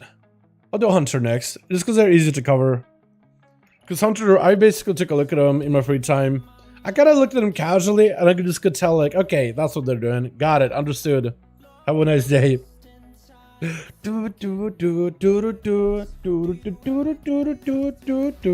But yeah, double tap is gone.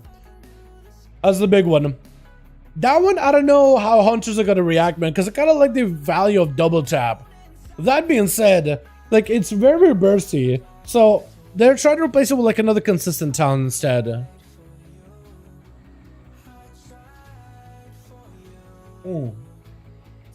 Maybe the idea is to make hunters less cooldown reliant, or less around, like, reliant or damage around that 1 minute CD, but to give them more overall output.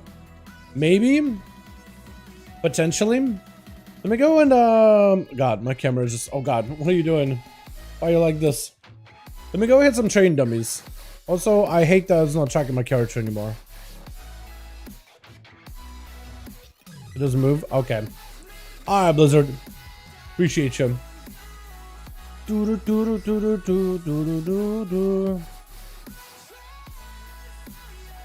But yeah, so double tap is gone. Instead, it's replaced with tactical reload. Aim shot or rapid fire cooldown reduced by 10%. Don't know how good that's gonna be. Don't know if it's gonna go over well with the community, man. But you know what I mean? Like, I don't know.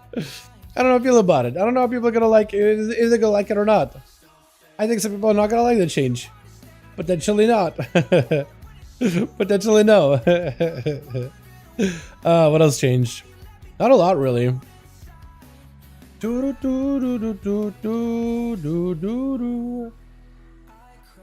then I'll change true shot here.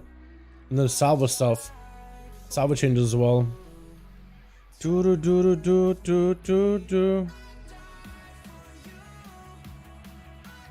Wait.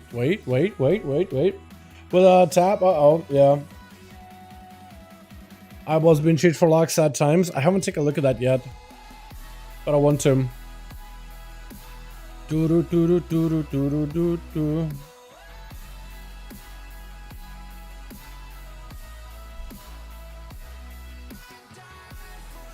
There we go.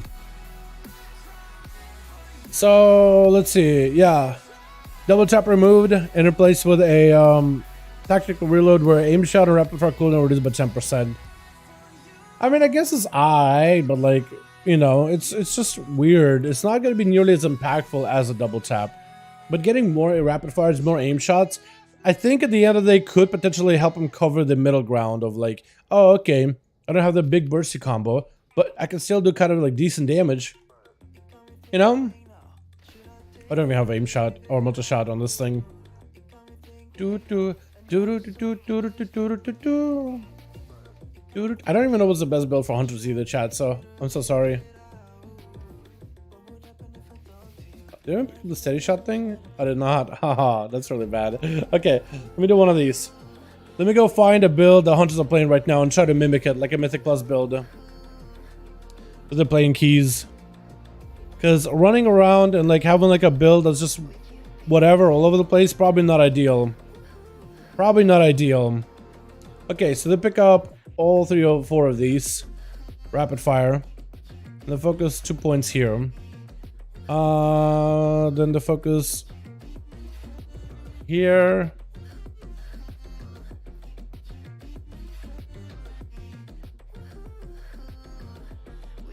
And then put points into all the other stuff, I guess, yeah. But this is different now, because now you pick up aim. No more double tap. Like, how do you do that?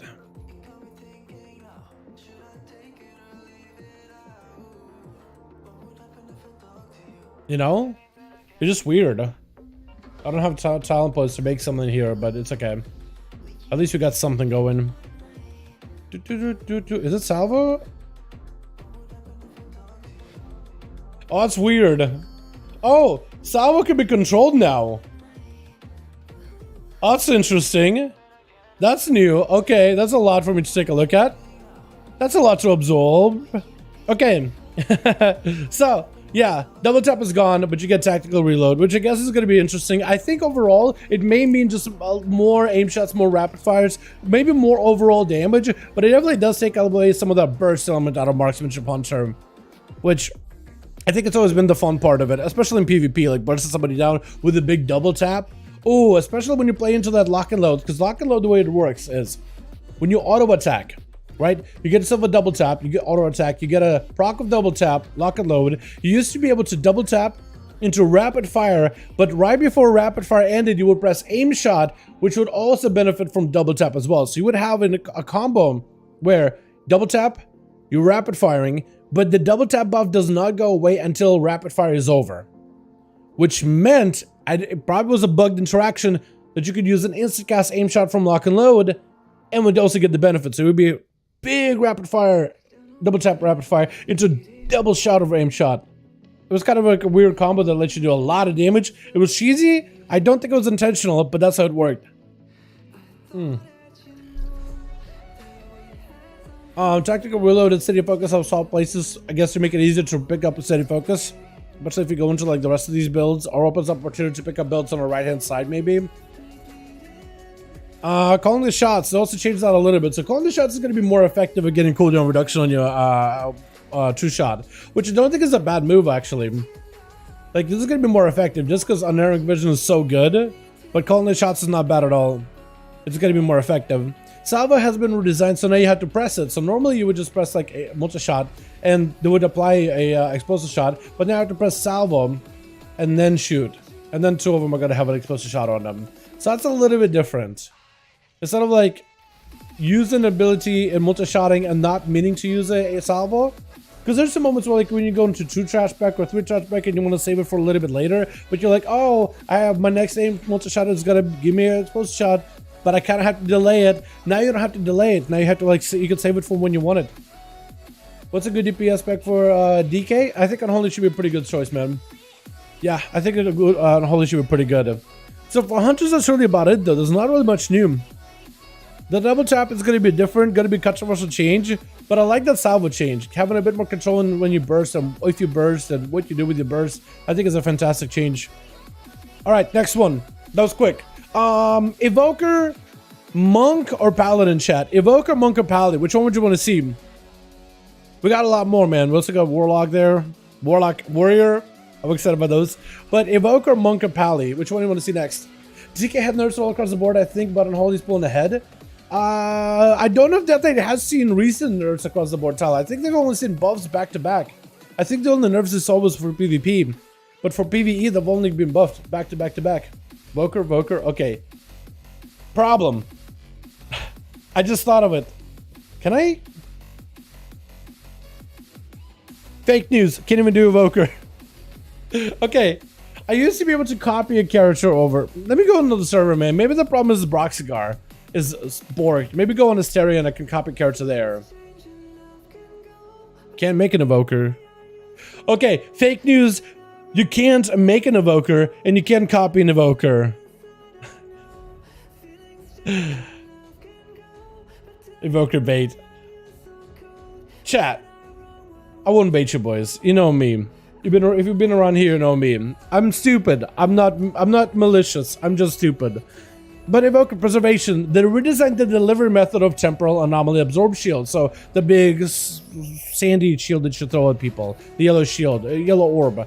Absorb shields are now applied to all allies it passes through instantly. With absorb effectiveness reduced beyond 5 targets, was pulses 3 times and heals through allies. Now it's just it passes through you, it gives you a shield. Goes through you, it gives you a shield. You're good. You're covered. Its speed has also been increased by 40 so it can pass faster, and it no longer slows down when it reaches a person. You used to go, touch a person and slow down, but now it like passes through so you can cover more people faster. So it kind of just flows right through you. Temporal Anomaly cooldown increased to 15 seconds so you can spam it, which is fine. The Zormo's teachings has also been redesigned. Now reduce the cooldown of empowerment spells by 5 seconds when Temporal Anomaly is cast. So I think it's pretty good, right? Cooldown of empowered spells reduced by 5. I mean, whenever you cast Temporal Anomaly ability, you reduce the cooldown empowerment. That's pretty good. Cooldown reduction empowerment is kind of massive. Cooldown reduction in class is generally good. Resonant Sphere now applies Echo to the first 6 allies it flies through. So Resonant Sphere, I think is when you throw down the anomaly out, it's gonna pass through people and apply echoes. It's only gonna hit 6. It's not gonna hit like everybody and just keep pulsing, but it's gonna fly right through them. 6, good. Makes it more consistent as it just flows through people. Apply echoes instantly, immediately. You can get your echo combos off. It's still gonna be very, very effective, I think. Time of need cooldown reduced for 60 seconds. I think time of need is when you or an ally drop low in health, a copy of you is summoned and starts healing. And like, that's pretty good bursty healing, but has a long cooldown, so it wasn't really ever worth. It was like an emergency heal situation kind of thing. But having a shorter cooldown, I think it's gonna be great. More hot fixes? What's hot fixed? Unholy Death Knight. Holy or no, consistent playing with enemies with bigger hitboxes. Okay. That's it. And then revision, fixed issues. Okay, cool. Nothing crazy. Wait, Mari. I saw something about Mari. Is it consistent? Why is Mari fixed issue with Mari with digital freeze while casted? Yes! Hell yeah. Because the problem was when somebody died, he would just freeze. He keeps still spinning. Technically, the mechanic is still happening. You're still getting hit by the beam. You just don't see him spinning. He just freezes. But the beam, invisible beam, is still spinning.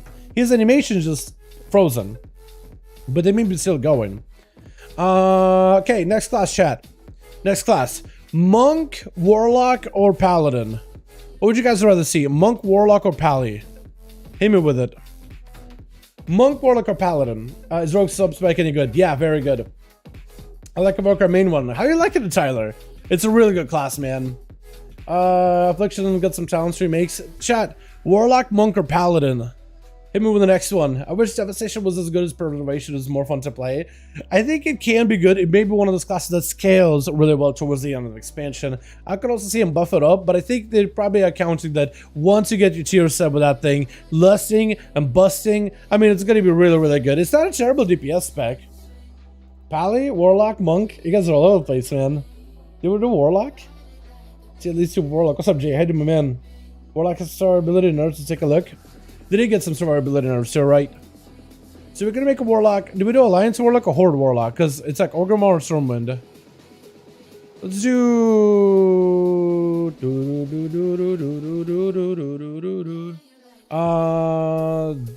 Dallock. Dallock. They're ridiculous right now in solo. They're pretty strong. Even after the nerfs are pretty good.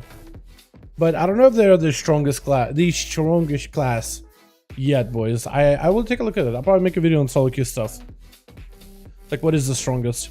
So, Warlocks. Let me see if I can take this one into that, Let me see if I can take the Warlock into a Zuldazar really quickly. I love my Demonology. Jay, I like Demonology too. I gotta play Demon sometime. There were Horde always. Yeah. Just Alliance is like the dummies are kind of just convenient there. Horde dummies are just all over the place. Like I like just dummies like close and stacked together. I feel like Alliance, I don't know, it's just everything is just so close and you're like, I don't know, man. I don't know. It's just the vibe I get, maybe. Because technically, looking at them objectively, they're about the same in terms of like conveniences of dummies. They're about the same. It's like me saying, you know what, if one feels better or somehow functions better, functionally they're both the same, but I do get better vibes on the lines for some reason. But Horde, Zuldazar, top tier. Top tier. What is the opinion on Druid? I think they're going through quite a nice set of changes with XC5. Druids are fantastic right now and they seem to be performing well. Refuge specifically, Feral fantastic in AoE, Guardian not super far behind the other specs. Of course, somebody has to take the short straw, and they're kind of taking the shorter one right now. But I'm excited about the upcoming changes they got, man. I'm excited, very excited about the upcoming changes they're getting. Extremely excited about those. They're looking really good. Really. They're looking like they're going to give it the juice, man. They're going to bring back the juice. They got the juice. Over on the PTR. And should be fantastic overall. Okay, that goes here, that goes here. Voidwalker, hi. I need a different pet. Voidwalker. I don't love you anymore. Alright, so what's different here? So, first of all, class tree. Soulkeeper and Inquisitor's Gaze have been redesigned. Soulkeeper has been redesigned. I don't even know what's a good sounds here. Summon a Soulkeeper that consumes tormented souls you've collected, blasting nearby enemies for chaos damage per second consumed over 8 seconds. You collect tormented souls for each target you kill. Does he just do blast instantly? Is that what the thing is? Gotta fight stuff. Does he just like insta blast things? Is that his main mechanic? If I put corruption, I'll never get out of combat, so I'm just not gonna do that. So I'm just not gonna do it. I was gonna go for corruption, isn't it? So periodically while I'm in combat, I collect souls. So he just blasts them once, right? Damage per soul consumed over 8 seconds. Deal reduced damage on target. So he just comes in, blasts with a dot, and walks away. That is an extra dot for you. Technically, as Affliction Warlock, that is an extra damage over time effect, isn't it? Link to changes? Yeah. Yeah. Pretty sick right now. Not anywhere near Legion or Affliction, but it's pretty good. It is pretty good. Legion Affliction was nutty though, man. That was just a whole nother beast. That was just on another level, man. Nameplates.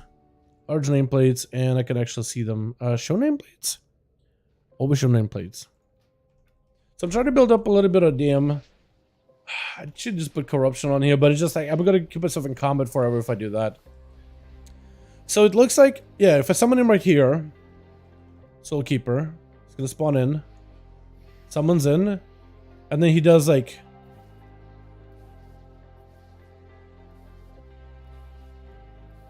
no, he still basically functions the same. What's different here? Soulkeeper scaling is duration based on souls consumed has felt a little bit awkward, so we revised in the spell. So his damage is scale based on souls. So he's just gonna go out there and for like 8 seconds keep blasting things, but it's gonna blast it based on the souls that he has. This means that you can go in, get a big Soulkeeper, big damage within a short moment, so you can be a lot burstier. I like the change. So he just scales with damage, not with duration. That's a good change, actually. I like that. So that's a change to Soulkeeper. Might actually be a decent ability in AoE, because he just kind of pops in, does damage over 8 seconds. The damage can be higher or lower depending on the souls that you have, but the fact that he just does it at 8, all of the things he's stored up, that's good. I like seeing that. Inquisitor's Gaze is nice passive and has been redesigned. Your spells and abilities have a chance to summon Inquisitor's Eye, dealing chaos damage over time. So instead of just having an eyeball, a chance to summon an eyeball. Can you summon multiple eyeballs? Do they count as pets? As a Demonology Warlock, do they count as pets is my question. I'm in a Demon Hunter and I want to try the new class. I was thinking about Druid. What class is nice as well? Druids are fantastic. If you play Demon Hunter, I think a Druid is a fantastic choice as well. Who's that out here? Put that out here. Really? Shreyish? Is this a random guy? I guess. Kind of both. Druid is pretty good. I'd say as a Demon Hunter you would like... What would you like? I think a Hunter is a fantastic choice too. I think a Demon Hunter would like a Hunter. Not because they have both a Hunter in their name, but I think you would like it. They're both... One is really bursty mobile, the other is bursty and mobile, but from range. And I like him a lot too. I think another class you could also try is something completely opposite of what you run, like a Warlock, right? Demon Hunters are mobile, fast-paced, Warlock's a little bit slow, methodical. So maybe that dichotomy of like the flip script may be fun. That or a Warrior, man. If you're just like running out, doing damage, Warrior is basically that too. Maybe try Demon Hunter, it's pretty fun. On PTR so far, no. But I do want to level a Demon Hunter. They're doing really good, and they are very, very fun. I've never even seen use the ball, but maybe you should. I never even used the ball. We'll try using the Inquisitor's Gaze here. So abilities have a chance to summon the eyeball to do damage. So I guess we're just gonna keep doing AoE until we get one to spawn. Oh, there's one. Oh, he's consistent. Oh, he's a lot more consistent. Look at that. He's just firing off, firing off, firing off. If I change targets, does he change with me? He does. You can even see him like change. He looked to a different direction. That's kind of cool. The eyeball actually changed directions. And it was what was his damage just now? Oh, barrage, that's it. I mean, the damage is kind of okay.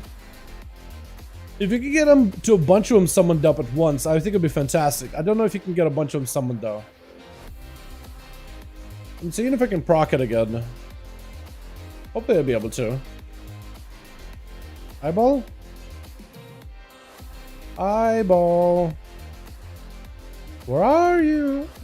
So the proc rate from him is pretty low. But I guess it's different. I do wonder why they changed it. Why they changed it? Inquisitor's Eye was active all the time, lends itself to having a lower throughput than we like. We were designed it to be different proc that deals considerable damage instead of a buff that you can click and forget. So I guess they want to be a lot more bursty. I think the eyeball being bursty may be better for bursty situations. If you get this thing procking when the boss is taking a extra damage, or if you're bursting somebody in PvP and you get an eyeball proc, maybe that's where it's going to feel more impactful. But I think relatively, your damage of the eyeball is going to be about the same. I don't think it's going to be that much better. Like passive eyeball that does very, very little damage is basically what's going to be at the end of the day. But moments where it's like, oh, burst, oh, I need all my cooldowns rolling in, the eyeballs proxing gets more damage out. That may be pretty big. I may feel better. That may feel better.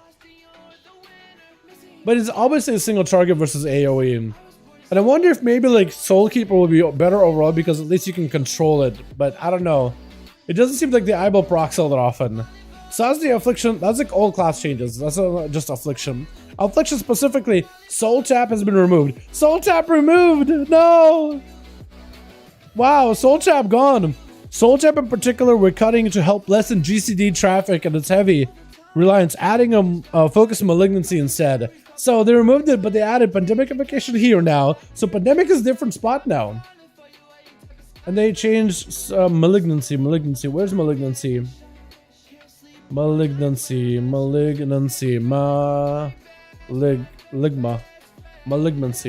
Malefic Rapture deals additional damage from target suffering with Affliction. Okay, so that's back. So Malefic Rapture should be a lot stronger than single target. But yeah, that's gone. It's sorry about that. Trying to take a breath. Dying. My own spit killing me. I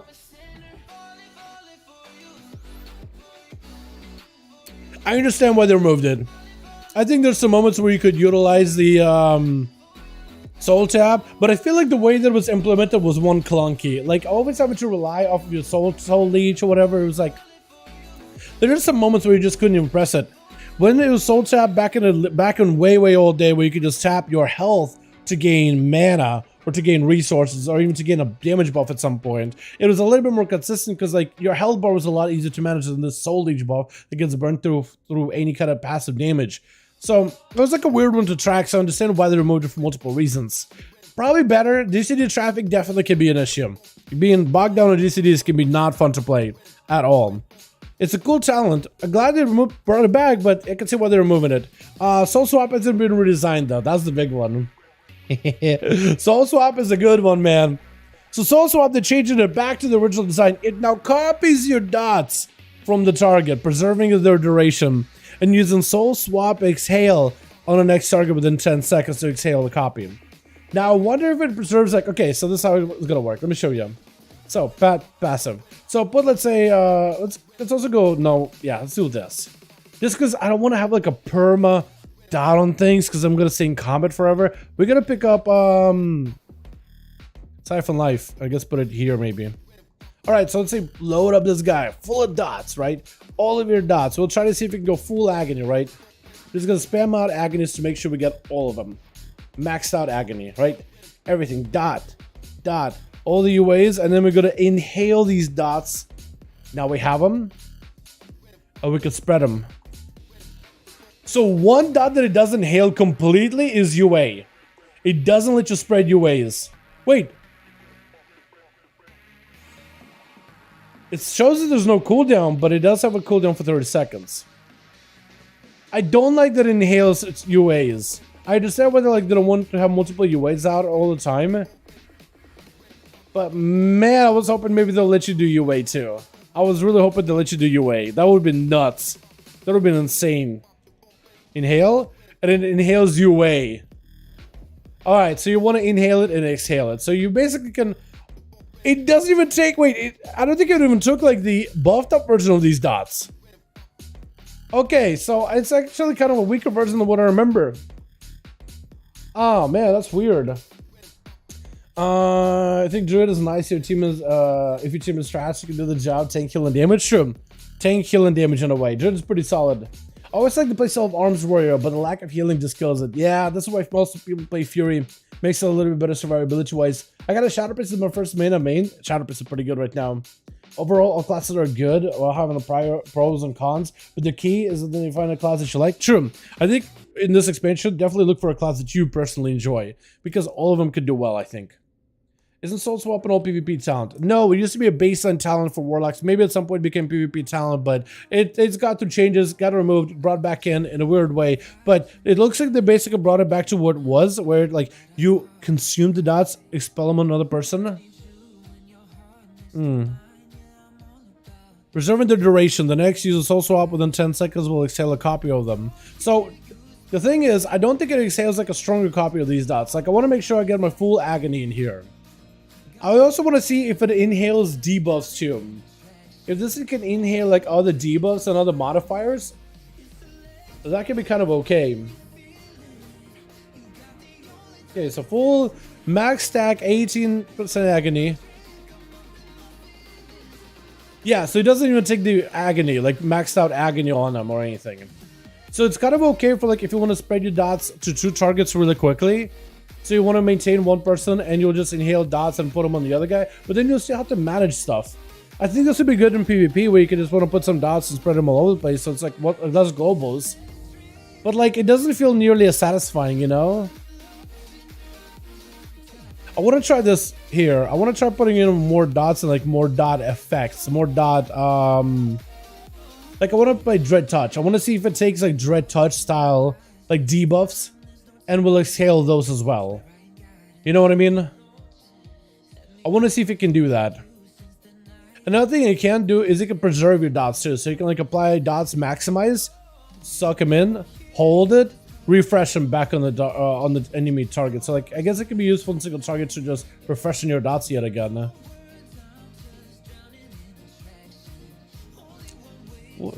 I don't even know what I want to grab here. Honestly, I'm kind of confused. I guess we'll do this. Just because I want to try it. I like how they're bringing back some of those artifact abilities back. True. True. I like it too. Alrighty, we'll see if I can go for like a full set of dots, and I want to get raptures on the target. So this guy, every time I use rapture, I put up this debuff called... Is it not working? It's not working for some reason. Oh, it's a buff on me. Okay, that's what it is. Okay. So when I inhale them... So that gets secured. So that debuff does get secured. That is interesting. That is very, very interesting. Oh, okay. Oh.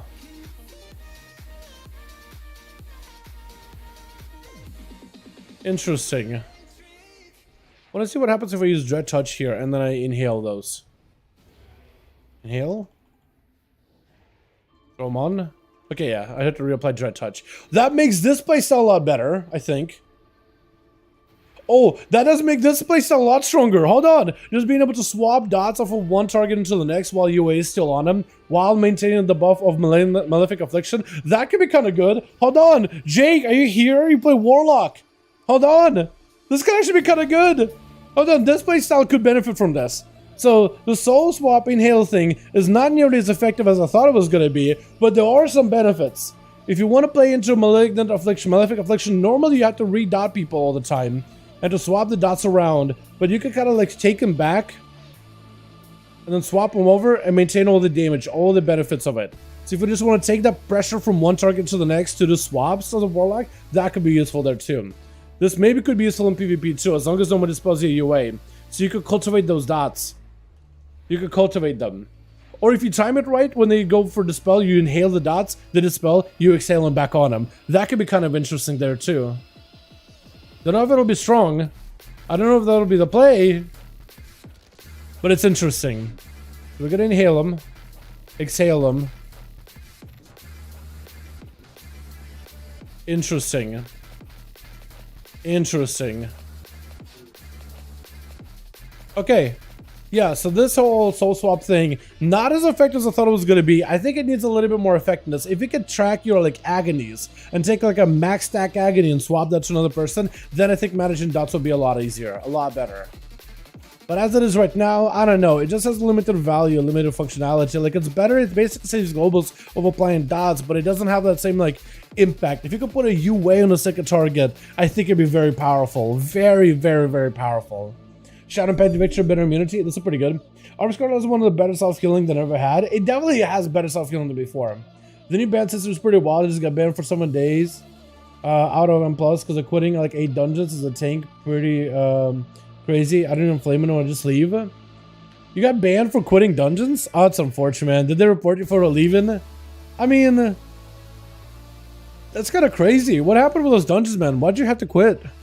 You just leave because like a pull went badly, you're like, alright, I'm out. Or did like somebody quit before you? That's actually kind of crazy. I think it's the first time I heard of somebody getting like banned for a limited time, or banned for like a week for quitting dungeons. I mean, a lot of people complain about people quitting, right? People quitting early. Like you'll have like a tango win with a group, you have one bad pull, like the first pull of dungeons, like somebody dies and the guy will just bail. Or you have like everything will go fine, everything will go peachy, the dungeon goes well, you have one wipe and then the guy leaves. One little wipe and it's like, oh, it's okay, we messed up, but we can come back, the key is still doable, still can time it, hell, even can still +3 chest it, they'll just leave immediately. That's crazy, man, that's unfortunate. They did add the new social contract, so maybe it's that, yeah? I'm sorry to hear that. Yeah, so the soul swap thing, chat, how do you guys feel about it, man? I feel like it could be better, but I don't know. Nobody just kicked any mobs. I don't have any, didn't flame anybody. Nobody kicks mobs. Well, I don't know. Yeah, if you like go into a pool, like if I do a dungeon and I have the guy go in, let's say like I've done this dungeon before. Like we did what Algaleth. You have the dungeon go in. Everything was going fine. The run was going great. It's a Grievous with bursting and it's kind of rough, but like everything's fine. Everybody's alive. The hunter runs out of that green healing circle with a bleed. I'm trying to keep him alive, but then he starts attacking the flowers, gets overwhelmed by them. He goes down. We got less damage to deal with the flowers, and then everybody kind of starts bleeding out little by little, ticking out. Hunter leaves. It was like one wipe, but it's like, okay, we know exactly what to do. We can do it easily. One pull, one wipe, he leaves. People find that to be a dick move. Even if they don't flame, it's like, wait, we all want to keep going. We want to get this dungeon done. I want to go again. But then the guy leaves, it's like, well, now we're playing one man down, and we kind of need everybody here. You know? Like, if the guy's just gonna leave after first pull, like, if, let's say, like, you could add, hey, I will, like, literally check box, hey, I want to sign up for your group, I have a lot of gear, but I will leave after the first wipe, no matter what. Like, if people knew that you were gonna do that, they probably wouldn't take you into the group, you know what I mean? I don't know, it is still toxic. I like to finish my keys, man. Chat, in the times you guys, the only times I really leave a key, I like ask you guys, like, yo, I want to leave really badly. If you guys think it'll be toxic and I should stick in, just stay with it. I will truck right through it. I really want to leave. I don't leave until the whole chat is like, dude, this key is just done. Just get out of there. But I try to stay in, man, even if I just want to go. Like, I don't see this improve. I don't see my situation improve. Ow! Not one bit. I still try to stay in the best I can. You called 8 keys bannered. I guess in a way.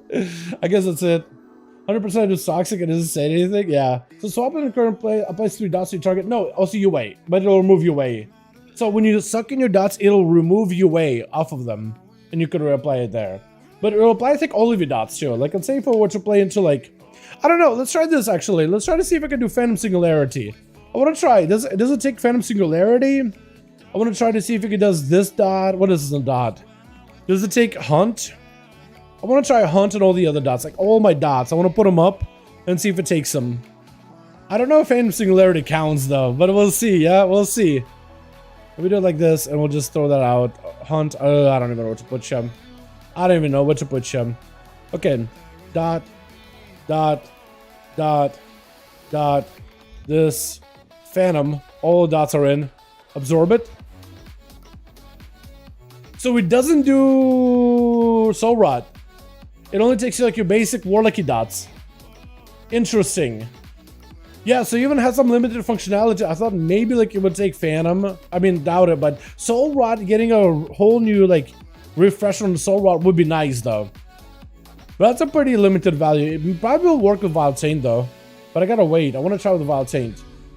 Got a build for you? A build for Warlock? Vampire, how you doing, my guy? I'm not really trying out like a build for damage. I'm more just exploring talent points, but I can try it, my guy. I can say what build you got. What kind of build is this? I can take a look at it. I can put it in. Vamp. What build is it? It's out of date. Trying to import out of date. It's not gonna let me load it. I'm on PTR Vamp, so maybe like they adjusted a lot. Yeah. Any more changes come for Hunter? They're removing double tap. That's really about it. Salvo is now on use instead of like random proc or passive. And cooldown reduction on 2-shot when you play the, what's it called? We looked at him earlier. It was really quick. Calling the shots is more effective. It gives a 2.5 second cooldown reduction instead of 1.5. So really good. Really good. But double tap is going to be weird. What are your thoughts, Joshua, on them removing double tap and replacing it with a talent that tactical reload, aim shot, and rapid fire cooldown reduced by 10%. I'm dead sorry. Really? Okay. Tell me how you feel, boys. Okay, let's try doing this. I want to see if Vile Taint can be swapped over to the target, because that could make Vile Taint maybe kind of good. But I like the fact that it makes Malefic Affliction a little bit better, because you can carry your dots and carry the debuff a lot easier with this. So if you need to swap your dots or you want to prevent them from being removed, you can like inhale them and exhale them on somebody else. It makes it a bit better for swaps, but still like a weird talent, man. I'm not a fan of it. So I don't think Hunt was able to be removed. Okay, so we'll try this. Inhale? No, it doesn't re-inhale Vile Taint. Vile Taint stays. It's only like your base Warlocky dots. Your way and stuff. Just copies them over. I don't know how I feel about that one, man. I feel like maybe when you have them powered with a Dark Glare, or like extended, and then you inhale them and exhale them on a second target, that's pretty good for like 2-target cleave. But like, I feel like Soul Swap is just limited functionality, man. Maybe like dot refresher, maybe PvP. Like if they took all the other like passives and stuff, I think it'd be so good. Feels underwhelming. Feels underwhelming. May need a buff. Potentially track agony stacks and swap those two. Maybe other debuffs like Hunt, Vile Taint, Soul Rot, or longer inhale duration for better dot refresh capabilities. Trying to give them feedback. I don't know. It's not really a bug, but rather like feedback. I know it's feature. I don't know. It's not fun AF. Not really. Are there any changes to Surveillance Demon on 2? I don't think so. No, I didn't see anything so far. Yeah, a little bit underwhelmed with these. I'm gonna play Survival from now on. Double tap was my favorite thing in MM. CDR will probably help the flow of the spec, but I think it'll lose some oomph on the double tap EP being done. Yeah, I feel you on that. I think that's how all the hunters feel. It's just a fun ability, man. So removing that is kind of lame. I think they're gonna get feedback though, right? They're gonna get feedback on these things. There's no way they're not. There's no way they're not. But yeah, as it stands, it is a fun ability being removed. All right, another class chat. Warrior, Paladin, or Monk? What's our priest? I gotta start taking a look at those. Warrior, Paladin, or Monk chat? Which one do you want to see next, man? Just give us both? I know. I think there's probably something they're trying to fix with double tap. Like maybe it's a bugs, maybe they don't like the cooldown reliance on it, but it is a fun ability. At least keep it in PvP. I think in PvP it's really, really fun. But like, I don't know. It's a fun spell. I think they'll get a lot of feedback on it though. Warrior, red. So Paladins, there's only Holy Paladin changes. There's no Retribution Paladin changes at all. So when I say class, I don't mean like specs. I mean like just whatever class changes are available. Go Warrior. What do you guys want to see? Pally, Warrior, or Monk? Now that you know you can do red. Because there's nothing new for red. At least no blue post for him. The Warrior? Okay. I have a Warrior here. Warrior. So I think it's mostly arms Warrior changes too. Yeah. So defensive stance is given to warriors by default now. Like double tap something that we can proc with other spells, but not RNG. Something if you spam 3 stage shots, get a double tap proc or something to give specs some flavor. That'd be cool, yeah. I'm not against that either. Because I like double tap, it's really cool. It's a cool, fun ability. There's some cheesy stuff you can do with it, like cheesy talent interactions, but like even if they were just fix the bugs, like just fix the bugs if that's the issue. But maybe like overall, that uptime of dots, or yeah, maybe the uptime of like the passive will probably be overall stronger, but it's just a fun spell. So I don't know how I feel about it. Yeah. I wonder if they'll keep it. I'm sure they're gonna get a lot of feedback though. Let's take a look at arms. So arms got changed quite a bit. Arms, defensive stance is now talented by default, which is interesting. But you just get defensive stance automatically, so you don't need to put points into it, which means you get a little bit better economy in terms of talent points you spend, which is kind of cool. I like that. Shuffle the positions of some of the nodes towards the end of the tree and added some connections to try to avoid creation of more generalized builds. So shuffle positions of some of the nodes towards the end of the tree. So these nodes right here. So you don't need to make like... Because this didn't change. What changed here? Shuffle positions of some nodes towards the end of the tree. And added some new connections to try to aid in creation of a more general builds. Yeah, so I guess you don't have to go for like old build here. I guess you could go slam here. With improved slam. And mastery. If you wanted to. Oh, Tidal Blood replaces Skull Splitter. Oh! Oh! Oh! Oh, that's weird! Wait! Oh, that's weird! Huh? Wait, huh? This has a passive bleed exploration thing. What the? Oh, weird. Okay, this is interesting. There's some new stuff in here that I'm seeing. Yeah, get it out of here. Man, look at that. Cleave is here, that's here, that's here. I think this is mostly the same though. It says in the middle here, so this is over on the left side, but this is on the right side. So you can go here and make a bleed build. So you can go bleed here, and then blade storm and bleed. Okay. If you want to execute, you want to commit. If you want to overpower, you can commit, but you can like go overpower. Oh, okay, so you can go around each other. Let's see what they mean. Okay, so they shuffle these around so you can kind of like go into bleed, but you can like veer to the middle and dip in the middle and then go back to the left if you want to go all bleed. But you don't have to. Or if you go left and then go to the right into the execute with a bit of bleed, or like crossover or whatever, that's cool. I'm cool with that. I'm fine with that. Then they added Valor and Victory is now 1 rank. This one provides 1% versatility and cooldown reduction down the sword by 30 seconds. So that makes it a lot easier to pick up and gives you defensive opportunity. This is good. Talent of improved slam. Slam has 10% chance to critical strike and deals 30% increased crit damage. Oh, that could be interesting. Hold on a second. Anything above slam, I want to try how good it could be.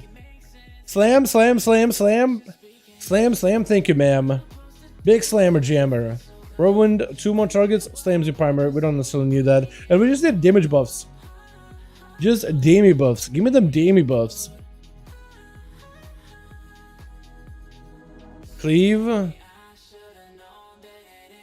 All of them just, everything slam based is just gone. I want to try to see if I can go for like a big slam. Yeah. Give me the big slam. Big slammer jammer. That's gonna be fun. Alright, so we got that here, that here. That I think goes here. I gotta get more. Here we go. That goes here. This could be fun. Where's Slam at? Where's Slam at? Give me Slam. So Slam has a higher chance of crit and does more crit damage, which could be kind of interesting nameplates. Okay. Now this is no means like a geared character. Don't really have a geared character on these PTR realms over here, but we could try this. So I'm gonna try to see if I can go for like a big ward breaker. Slam, slam, slam. I mean, that's like good passive damage because you can go for like a crit focus build. So if it crits, it does as much damage as a little more damage than a non-crit mortal strike, which could be kind of okay. And if you go into crit heavy build, you get more rage generation in general. That's not terrible. Plus, you also can go even more crit damage with spear. Okay, I want to try that. Spear crit damage. Spear crit damage. I want to see if that works any. Imagine getting like a slam spear build. That'd be insane. That would be insane. That'd be hell of a warrior right there, chat. Okay, so I want to just slam. Just go slam. Wham, bam, slam. Thank you, ma'am. Spear Bastion goes here. Okay, so I want to make sure I Blaze Storm first, just so I can build up the strength buff. And then I want to Spear, Warbreaker. Spear, Warbreaker. Slam, slam, slam. 5k, 5k, 5k, 6k. Woo! Okay, so you can do some crits. So you can do some hits. That's pretty cool. Alright, so it's like a slam crit build. Then again, I love Pretty Legion Survival, so my opinions might be trash. I think give it a try, man. Pretty Legion Survival. Yeah, I think it may be able to make like a dot focus build right now, but they're very melee oriented. They are very dot heavy or in your face heavy. What's going on? What's up, Rob? How you doing, my man? Doing good, my guy. Doing good. Hanging out with the boys, checking out some of the PTR class stuff. All right, so improved slam. There it is. I don't know how good of a build that's gonna be, but like, hey, maybe passive damage, maybe good passive. Make slam a little bit better, and crit builds are gonna be a little stronger. Just slam is kind of weak generally. Generally not the hardest hitting ability in your repertoire. Like right now, if you were to look at the logs, actually, I want to see pure single target. Do warriors even play slam much? Do you even slam? Tap damage on, let's say, Taros. Heroic. 69k. Nice. I want to see what the overall output is. Why is it 2 kills? Where are you? Morning. Good morning. Like slam is down here, but like I guess it'd be better. I don't know, man. It might be okay. I'm just not sure. Alright. Okay, so what else changed?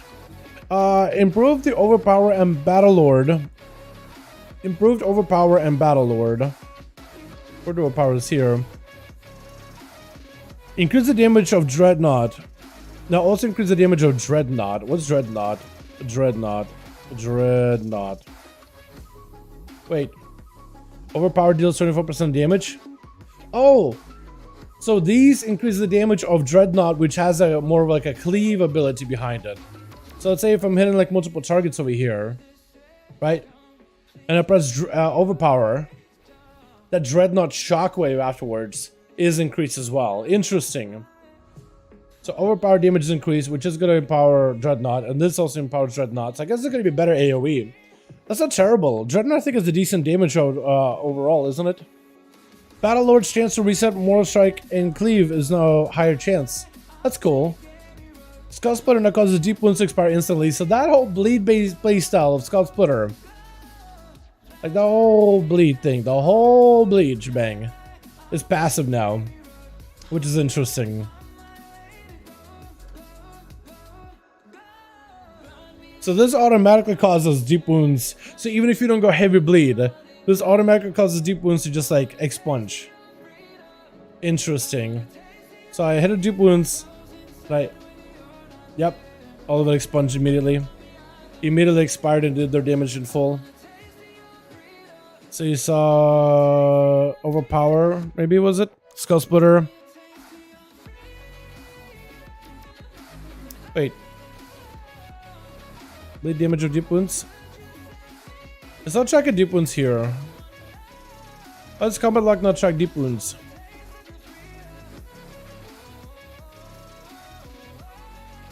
Melee, no. Spells. Misses, power gains.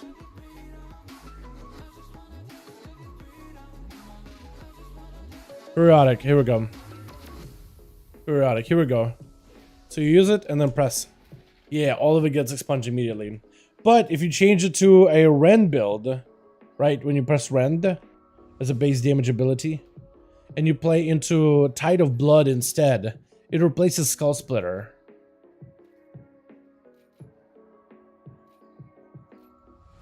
Interesting.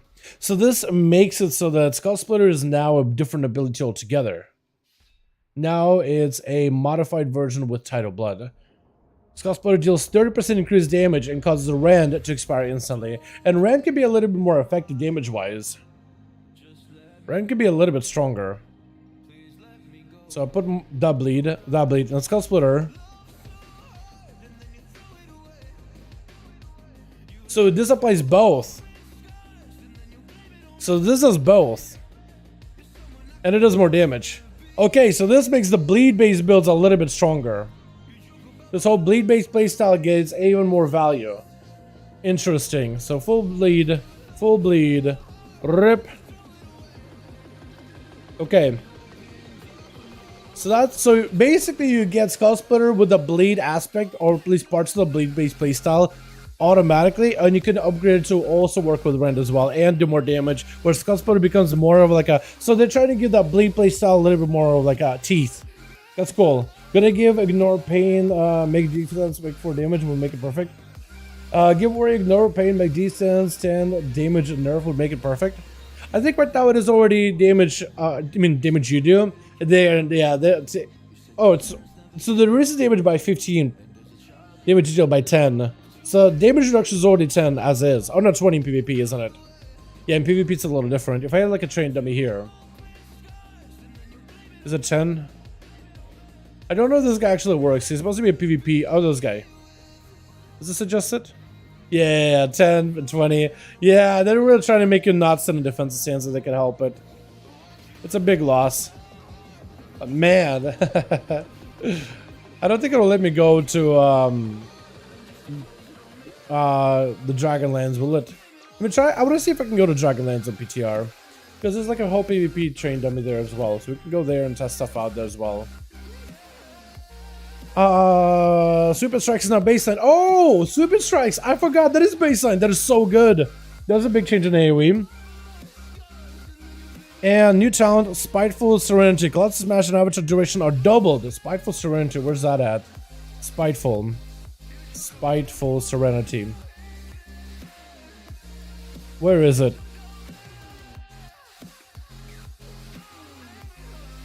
It's not nowhere that I see it. Oh, instead of anger management.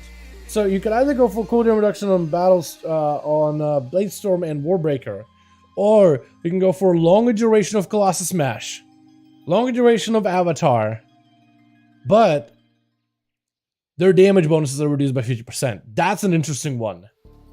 And if you go into a full Avatar build, that could be interesting too.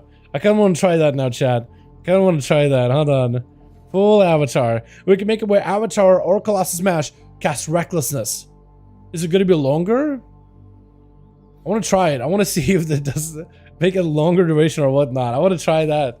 Oh, this is interesting, man. They say all good changes. A lot of these are interesting. They could be game changers.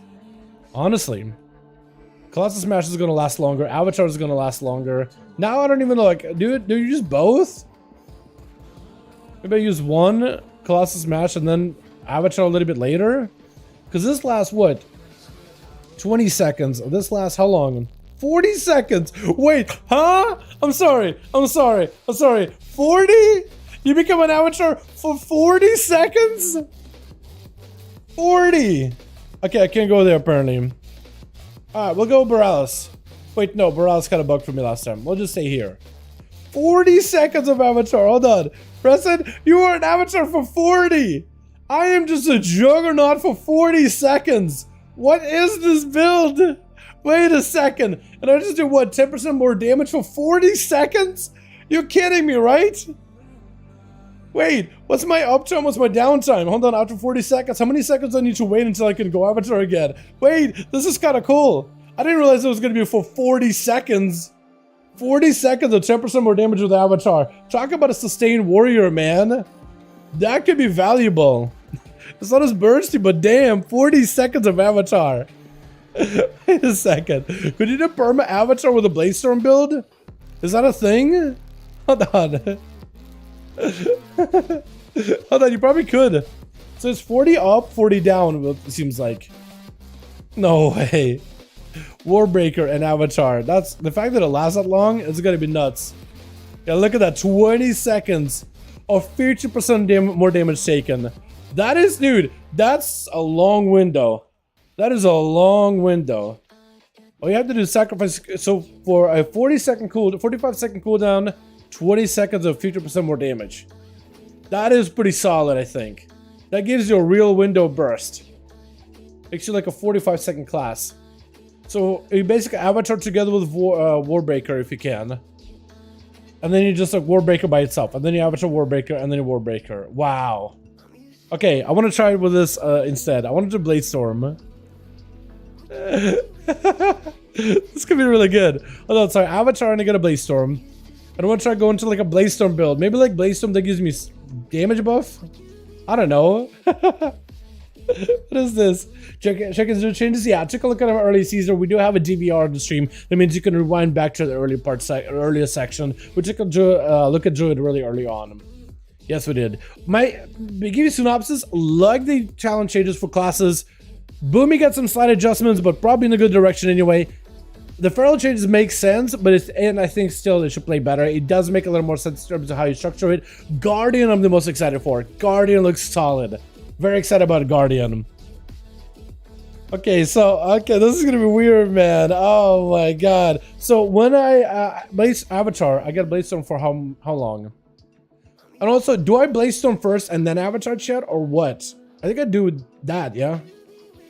Does new Bladestorm add to avatar? Or do I avatar first and then Bladestorm after? I think I avatar first and Bladestorm after. I want to see how long of a duration I can have. So avatar first with Bladestorm for a few. We get this buff right here. I want to see if I can maintain that buff for as long as I can. So about to lose it. Get a bit of damage. Bladestorm. We did prolong it a little bit longer, I think. We have 30 seconds left on it. All right. So now there's like an obvious combo within Bladestorm and Avatar. That's interesting.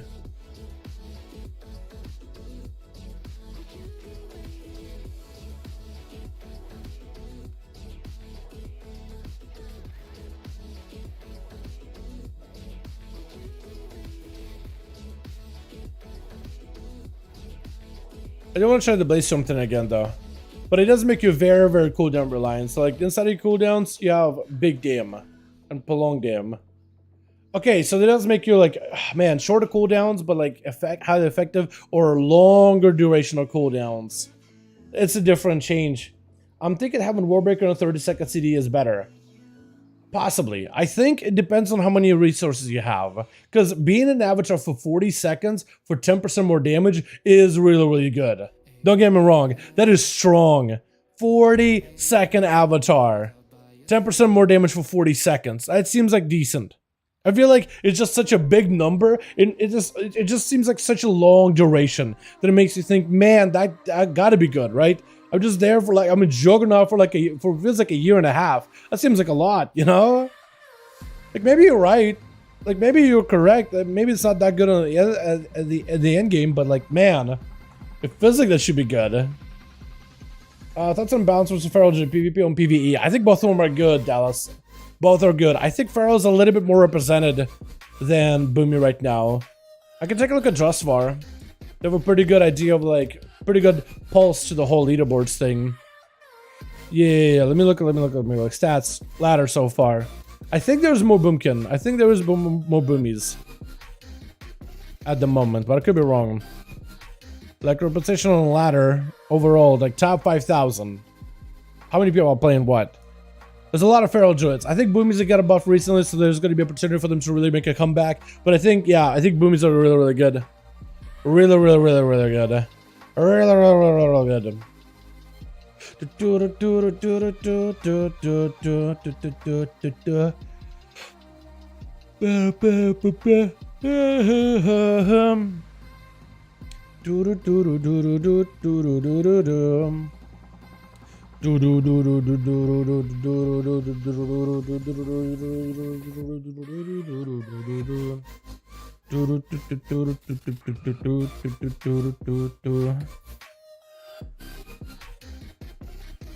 But yeah,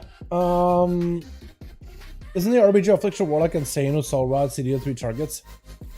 Oh, yeah. For Affliction, that may be pretty good, Jake. But I don't like the Soul Swap, by the way, in PvE. I feel like it needs to also transfer all the debuffs as well as the dots. I feel like if it could do that, then it'll be fantastic. Okay, so if I press Blade Storm, I get Avatar for 8 seconds. I think that doesn't change here, yeah?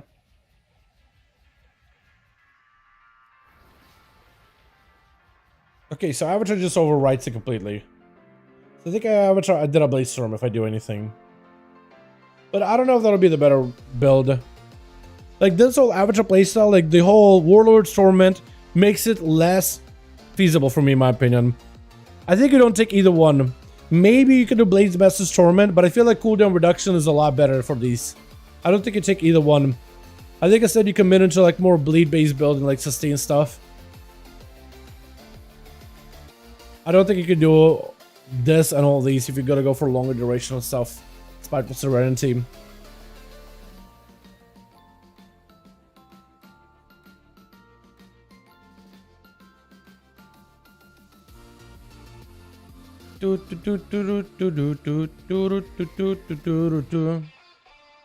Like this will also be pretty good too. Blunt Instruments where Colossus Smash damage is increased. But maybe that's better for cooldown reduction though. Who knows, honestly. Oh, this could be nuts. Hold on. Warbringer could be insane with this because you have a long uptime of the Colossus Smash, right? Ridiculously long uptime on Colossus Smash. Okay, look at this. With Warbringer, when Warbreaker expires, your strength is increased by 1% for every 10 rage you spend during Warbreaker. And I could probably prolong it to make sure I have the most amount of single target output. So I'm going to try to see if I can go for like a slammy build. Like as much damage as I can, just spending as much resources as possible in the opener here. So let's try that. I want to try that. So we're going to charge in. Big bleed. Big slam.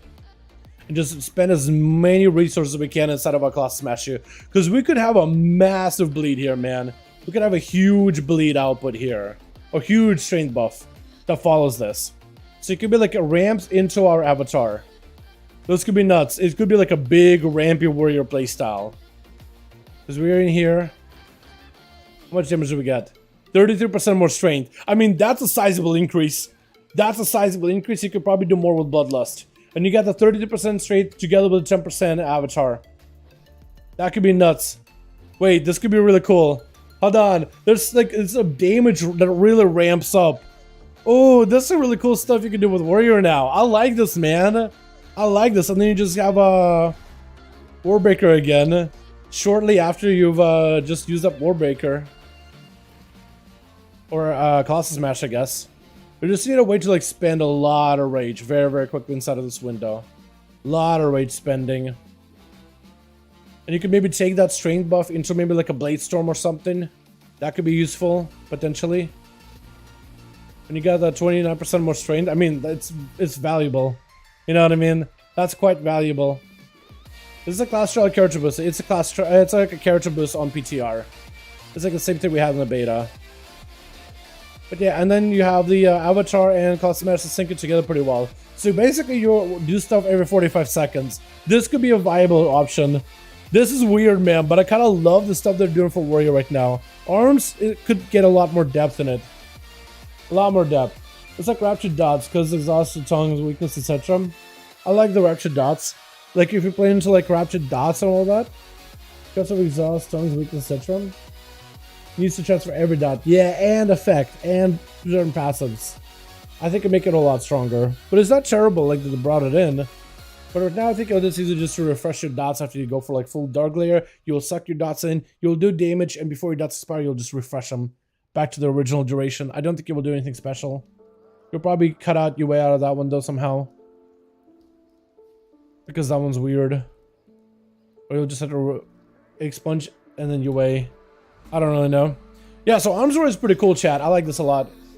But you're missing 10 points because you're level 60. I do, Dallas, but I do get to at least test out a lot of these talents. Like, what other talent do you think that could help this build be better?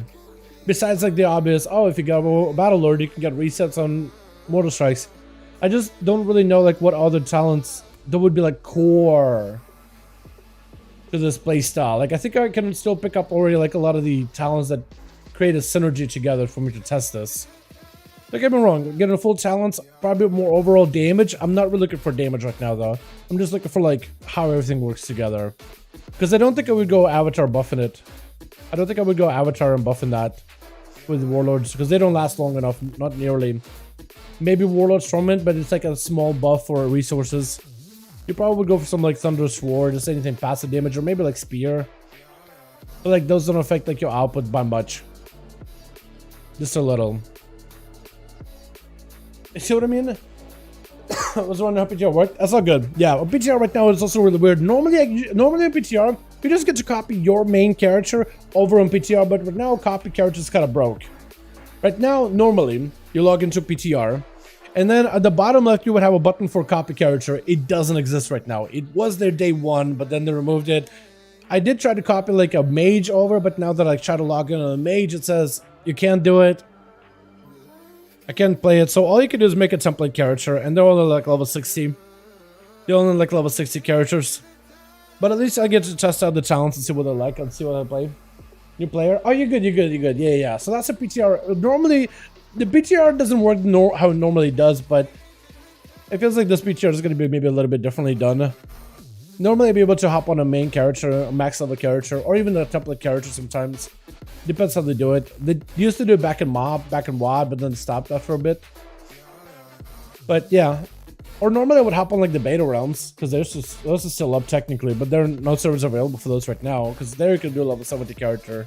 And usually you'd have like all the new stuff. Chat, I can do one more class. Paladin or Monkus? Paladin or Monk? Or Priest, I guess. There's a lot of stuff for Priest too. Oh my god, Priest has a lot going on for it. Chat, Monk, Priest, or Pally? I want to take a look at one more class. One more. See how it works. Pally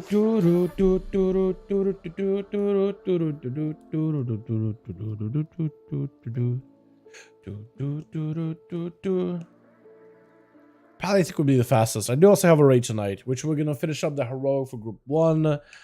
Or normal for group 1, and then do normal for group 2, and hopefully I get my tier shoulders by then, and I think it's going to be Terra's Mythic Progression, which will be fun. And then Monday, I think we're maybe raiding, or at least some boys want to raid.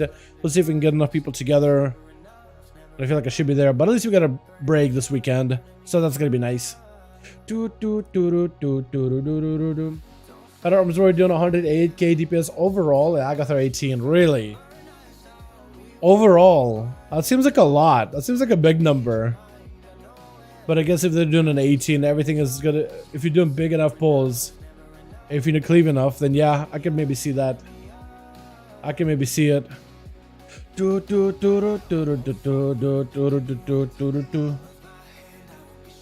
Any preferences, chat? Because I think I'm going to go to the Pally then.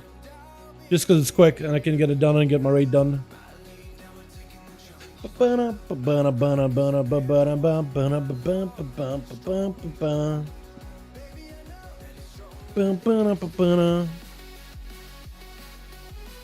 Pally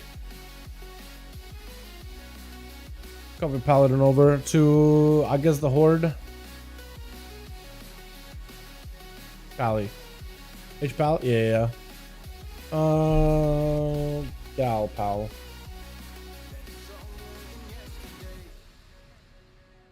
Because Pally God, Blessing of Winter has been redesigned and now restores mana every 2 seconds, which is kind of usable and castable on friendly targets.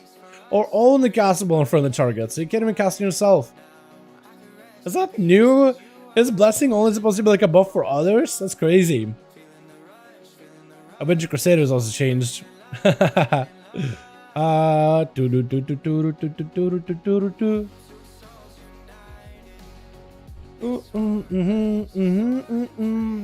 Pally. We gotta do a holy. And a melee paladin, because that build changed quite a bit. Preference for what? Preference for which class you guys want to see next? Because I'm checking out all the classes and all the class changes available on PTR, because a lot of new stuff has been applied recently. So I was seeing which class you guys wanted to see over another.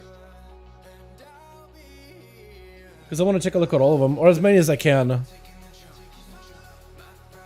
That goes here, that goes here, that goes here, here, here. I just want to set up all of the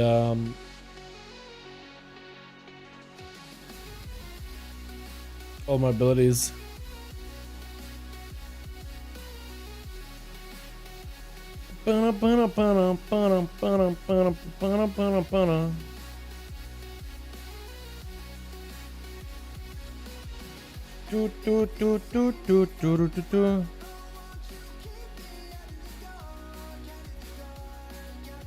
But I only need like a handful of abilities, don't I? I don't need everything to everything.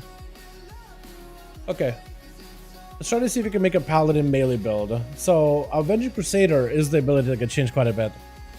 And also so did the Blessing of Winter with the Blessing of Seasons.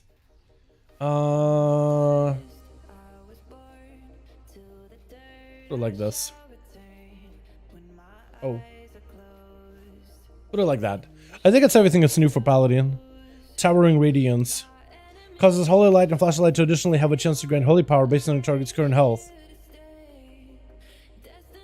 Towering Radiance. Towering Radiance. Towering. Tower of Radiance. Oh! Cast a flash of light, a holy light on a beacon of light. A target gives you 1 holy power. Cast a flash or holy light on a target without beacon has a chance to grant holy power based on the current target's health threshold. So the higher their health, the lower the chance, but the lower their health, the higher the chance for you to recover. That's kind of cool. It consists of 100% targets below 50% health. Okay, yeah, so the lower their health is, the more of a chance you have to get a holy power off of the other targets. That's kind of nice. That's pretty cool. And Fluorescence of the Sunwell grants holy power every 3rd cast of holy light with infusion with 30% chance. Oh! Infusion light has a 1 additional charge, reduces the cost of flash effect by additional reduces the cost of flash shield by additional 30%, and causes every 3 casts of holy light to generate additional holy power. Oh, so better holy power generation with this playstyle. Okay.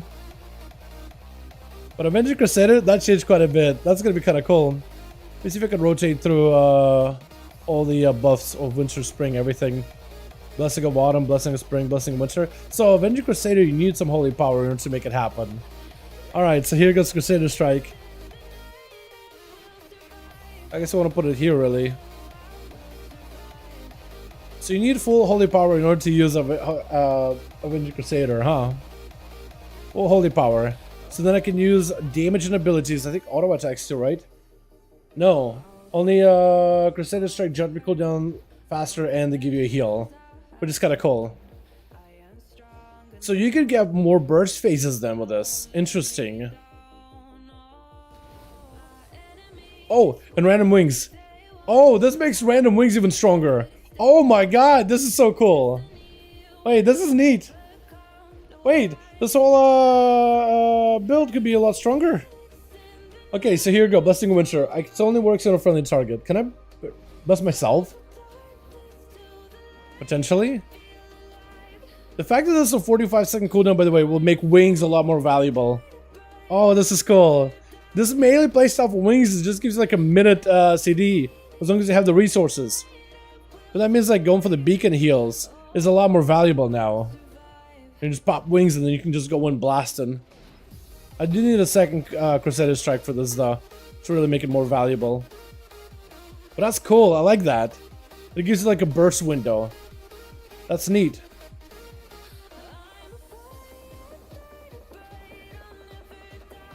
Okay, can I give him some mana? I can't give him some mana. 1% mana every 2 seconds. And the buff lasts for how long? 30 seconds. So like 15% mana back? 15% mana return? Hold on, am I reading that right? 15% mana return? That seems significant. On like a 3-minute cooldown, but still 15% mana return. That's interesting. That could be good. Wait, put this on our arcade mage, sure, yeah?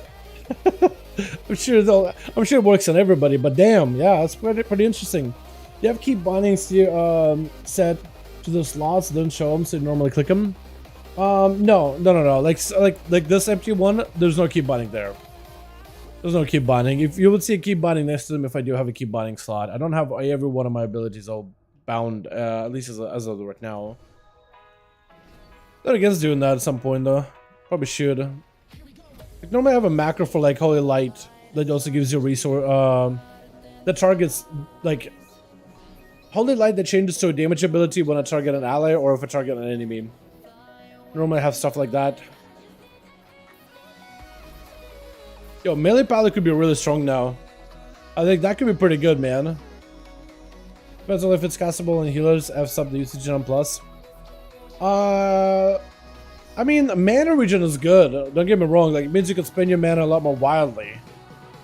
I feel like what they're trying to do is give it a more value, because normally you just apply it on an ally. But now, like you have summer, it has a purpose.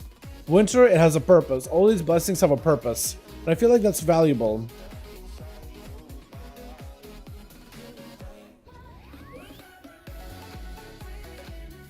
I like this melee heal playstyle though.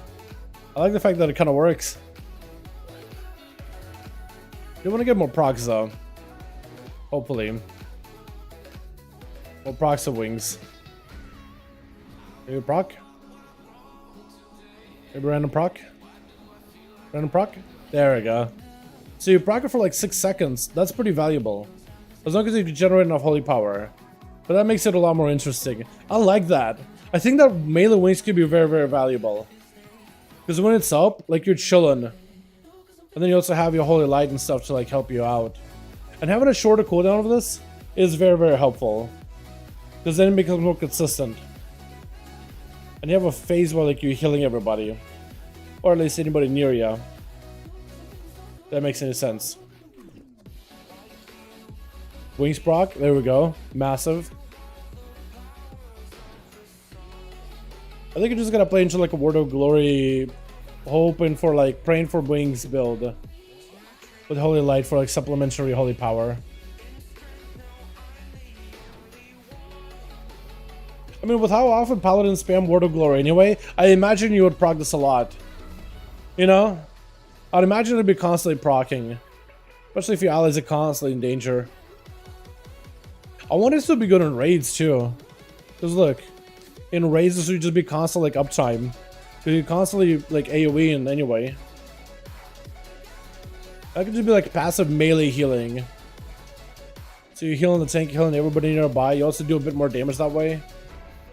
I mean, we'll see, right? But it does give more credence towards the melee playstyle of Paladin, which I like. I think it's really cool. That's neat.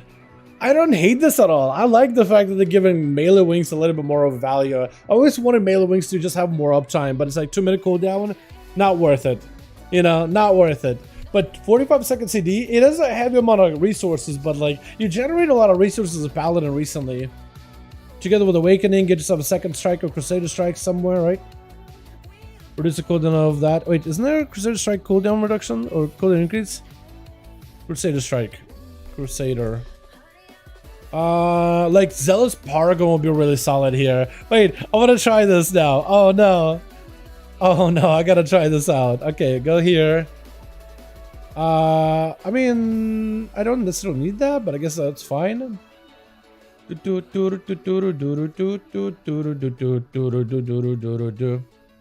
get Divine Toll. Might as well for more resources. And then we can go into a... I don't even know where. Hold on. This. I don't know. This. Crusader Strike damage. Seems good. Just gotta pick up whatever here. Doesn't really matter.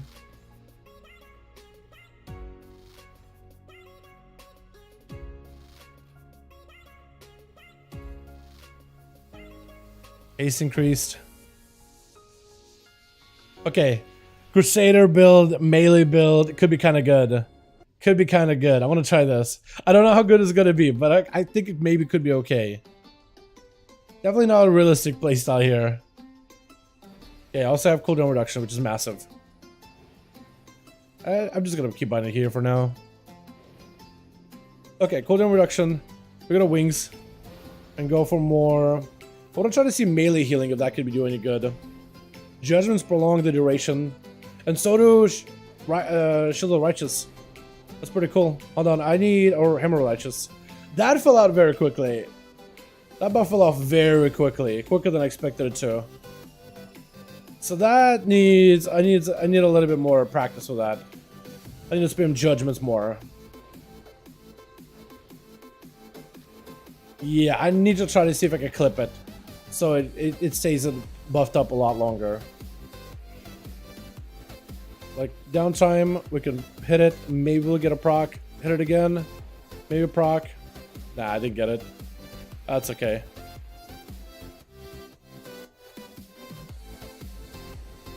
Seeing if we get a proc. We have the resources to actually use it. I definitely want to hammer every time, so I can prolong it as much as I can. We'll hammer here. Hammer again, Judgment. Hopefully get a proc. Nah, I didn't get a proc. That's unfortunate.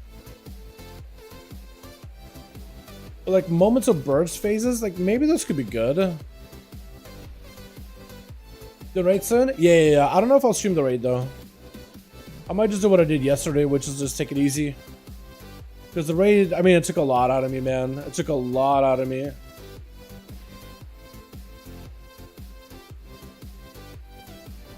Just trying to catch up on gear. I did get a cowl, so my ring should be a lot more effective in the raid now. Oh, there we go. Got the proc. That's what we needed. Big AoE. Judgment. Hit that. That. Maybe we get a proc. Okay, now we don't need a proc. Now we just have real cooldowns.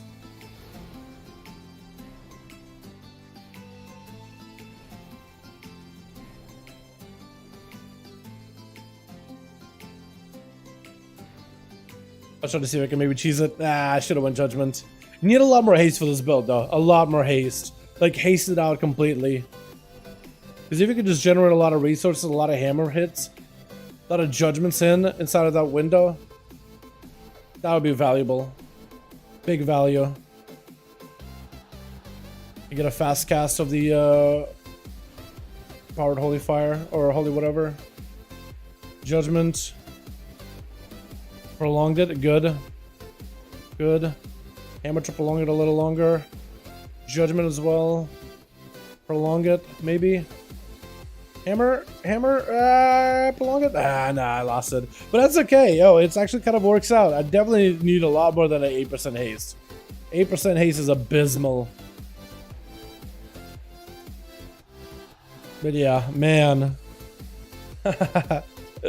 Oh, it's so good though. Can I go more haste? I can go a little bit more haste. Just a little more. Haste here and haste here. Like 11% haste I don't think is going to be enough. But who knows, right?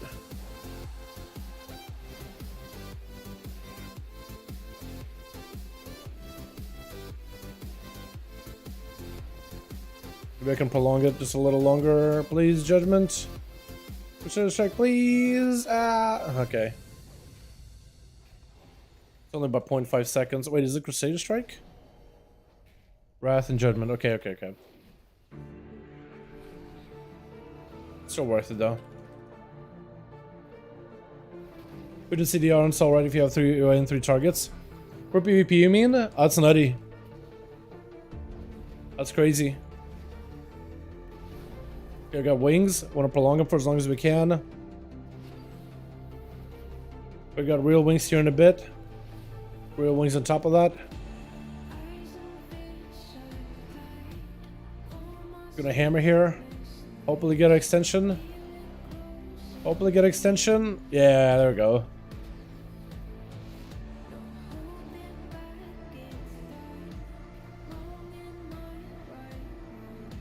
Extend it. Extend it. Okay, that's fine. Try to see if I extend my output here. Didn't get it. Maybe here? Nah. There's a small chance to get it. It kind of blows with Awakening. 50% chance. I wonder if that goes up if we can pick up Imperial Legacy, because I'll have a second one happen. And maybe like, there's another one with Light too. It's a Light of Dawn. Light of Dawn.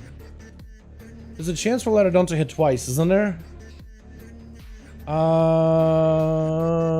Immediately after the next one, yeah, Light of Dawn has a 100% chance to create a second cone of light, some more cones, more dawns. Yeah, it's an option. Dude, this is really cool. I'm liking the changes, man, so far. Chat, I gotta go though, man. I got a raid in 20 minutes. I got normal that I gotta finish up. And then we got another set of normal. And then I think we're gonna do a little bit more of that, a little bit more of the mythic tonight as well. But I don't think I'm gonna stream it. I think I'm gonna take it easy this evening. Boys, thanks so much for coming by. Thanks so much for watching. Super fun hanging out with all of you, man. This was enjoyable, dude. Checking out the PTR was fun. Hell yeah, but I'm a little behind the videos. I want to see if I can maybe get myself proper sleep this evening and then come in tomorrow fully refreshed on 5 one of my duels. Chad, thank you guys so much for coming by. Thank you guys so much for watching, man. Super fun hanging out with all of you. I'm liking a lot of the changes I got going on, man. You know what I mean? I can't wait to put some notes down, take a look at all of them a little bit closer, go over them again, but like the first impression, I'm liking the changes, man. Big improvements on the horizon. Druids in particular are looking really good. Warrior was impressed by. Paladin I'm surprised by, and I gotta take a look at Monk and Priest in my free time at some point. But chat, thank you so much for coming by. Appreciate ya. You guys are wonderful, beautiful. Thank you so much for watching. I do hope you guys enjoyed. Let me leave you guys with a good song that I like listening to, yeah? Yo, thank you. You guys are awesome. I'll see you guys tomorrow for the 1v1 duels over on the EU side of the game. Boys, let's see how the EU boys do after the recent Tuesday's class changes. I want to see if we get some Shadow Priests, if we see less rogues. I want to see who ends up coming out on top. I think Warriors are going to be nutty. Boys, thank you so much. You guys are beautiful. See you all next time. Peace. Wait, wrong one.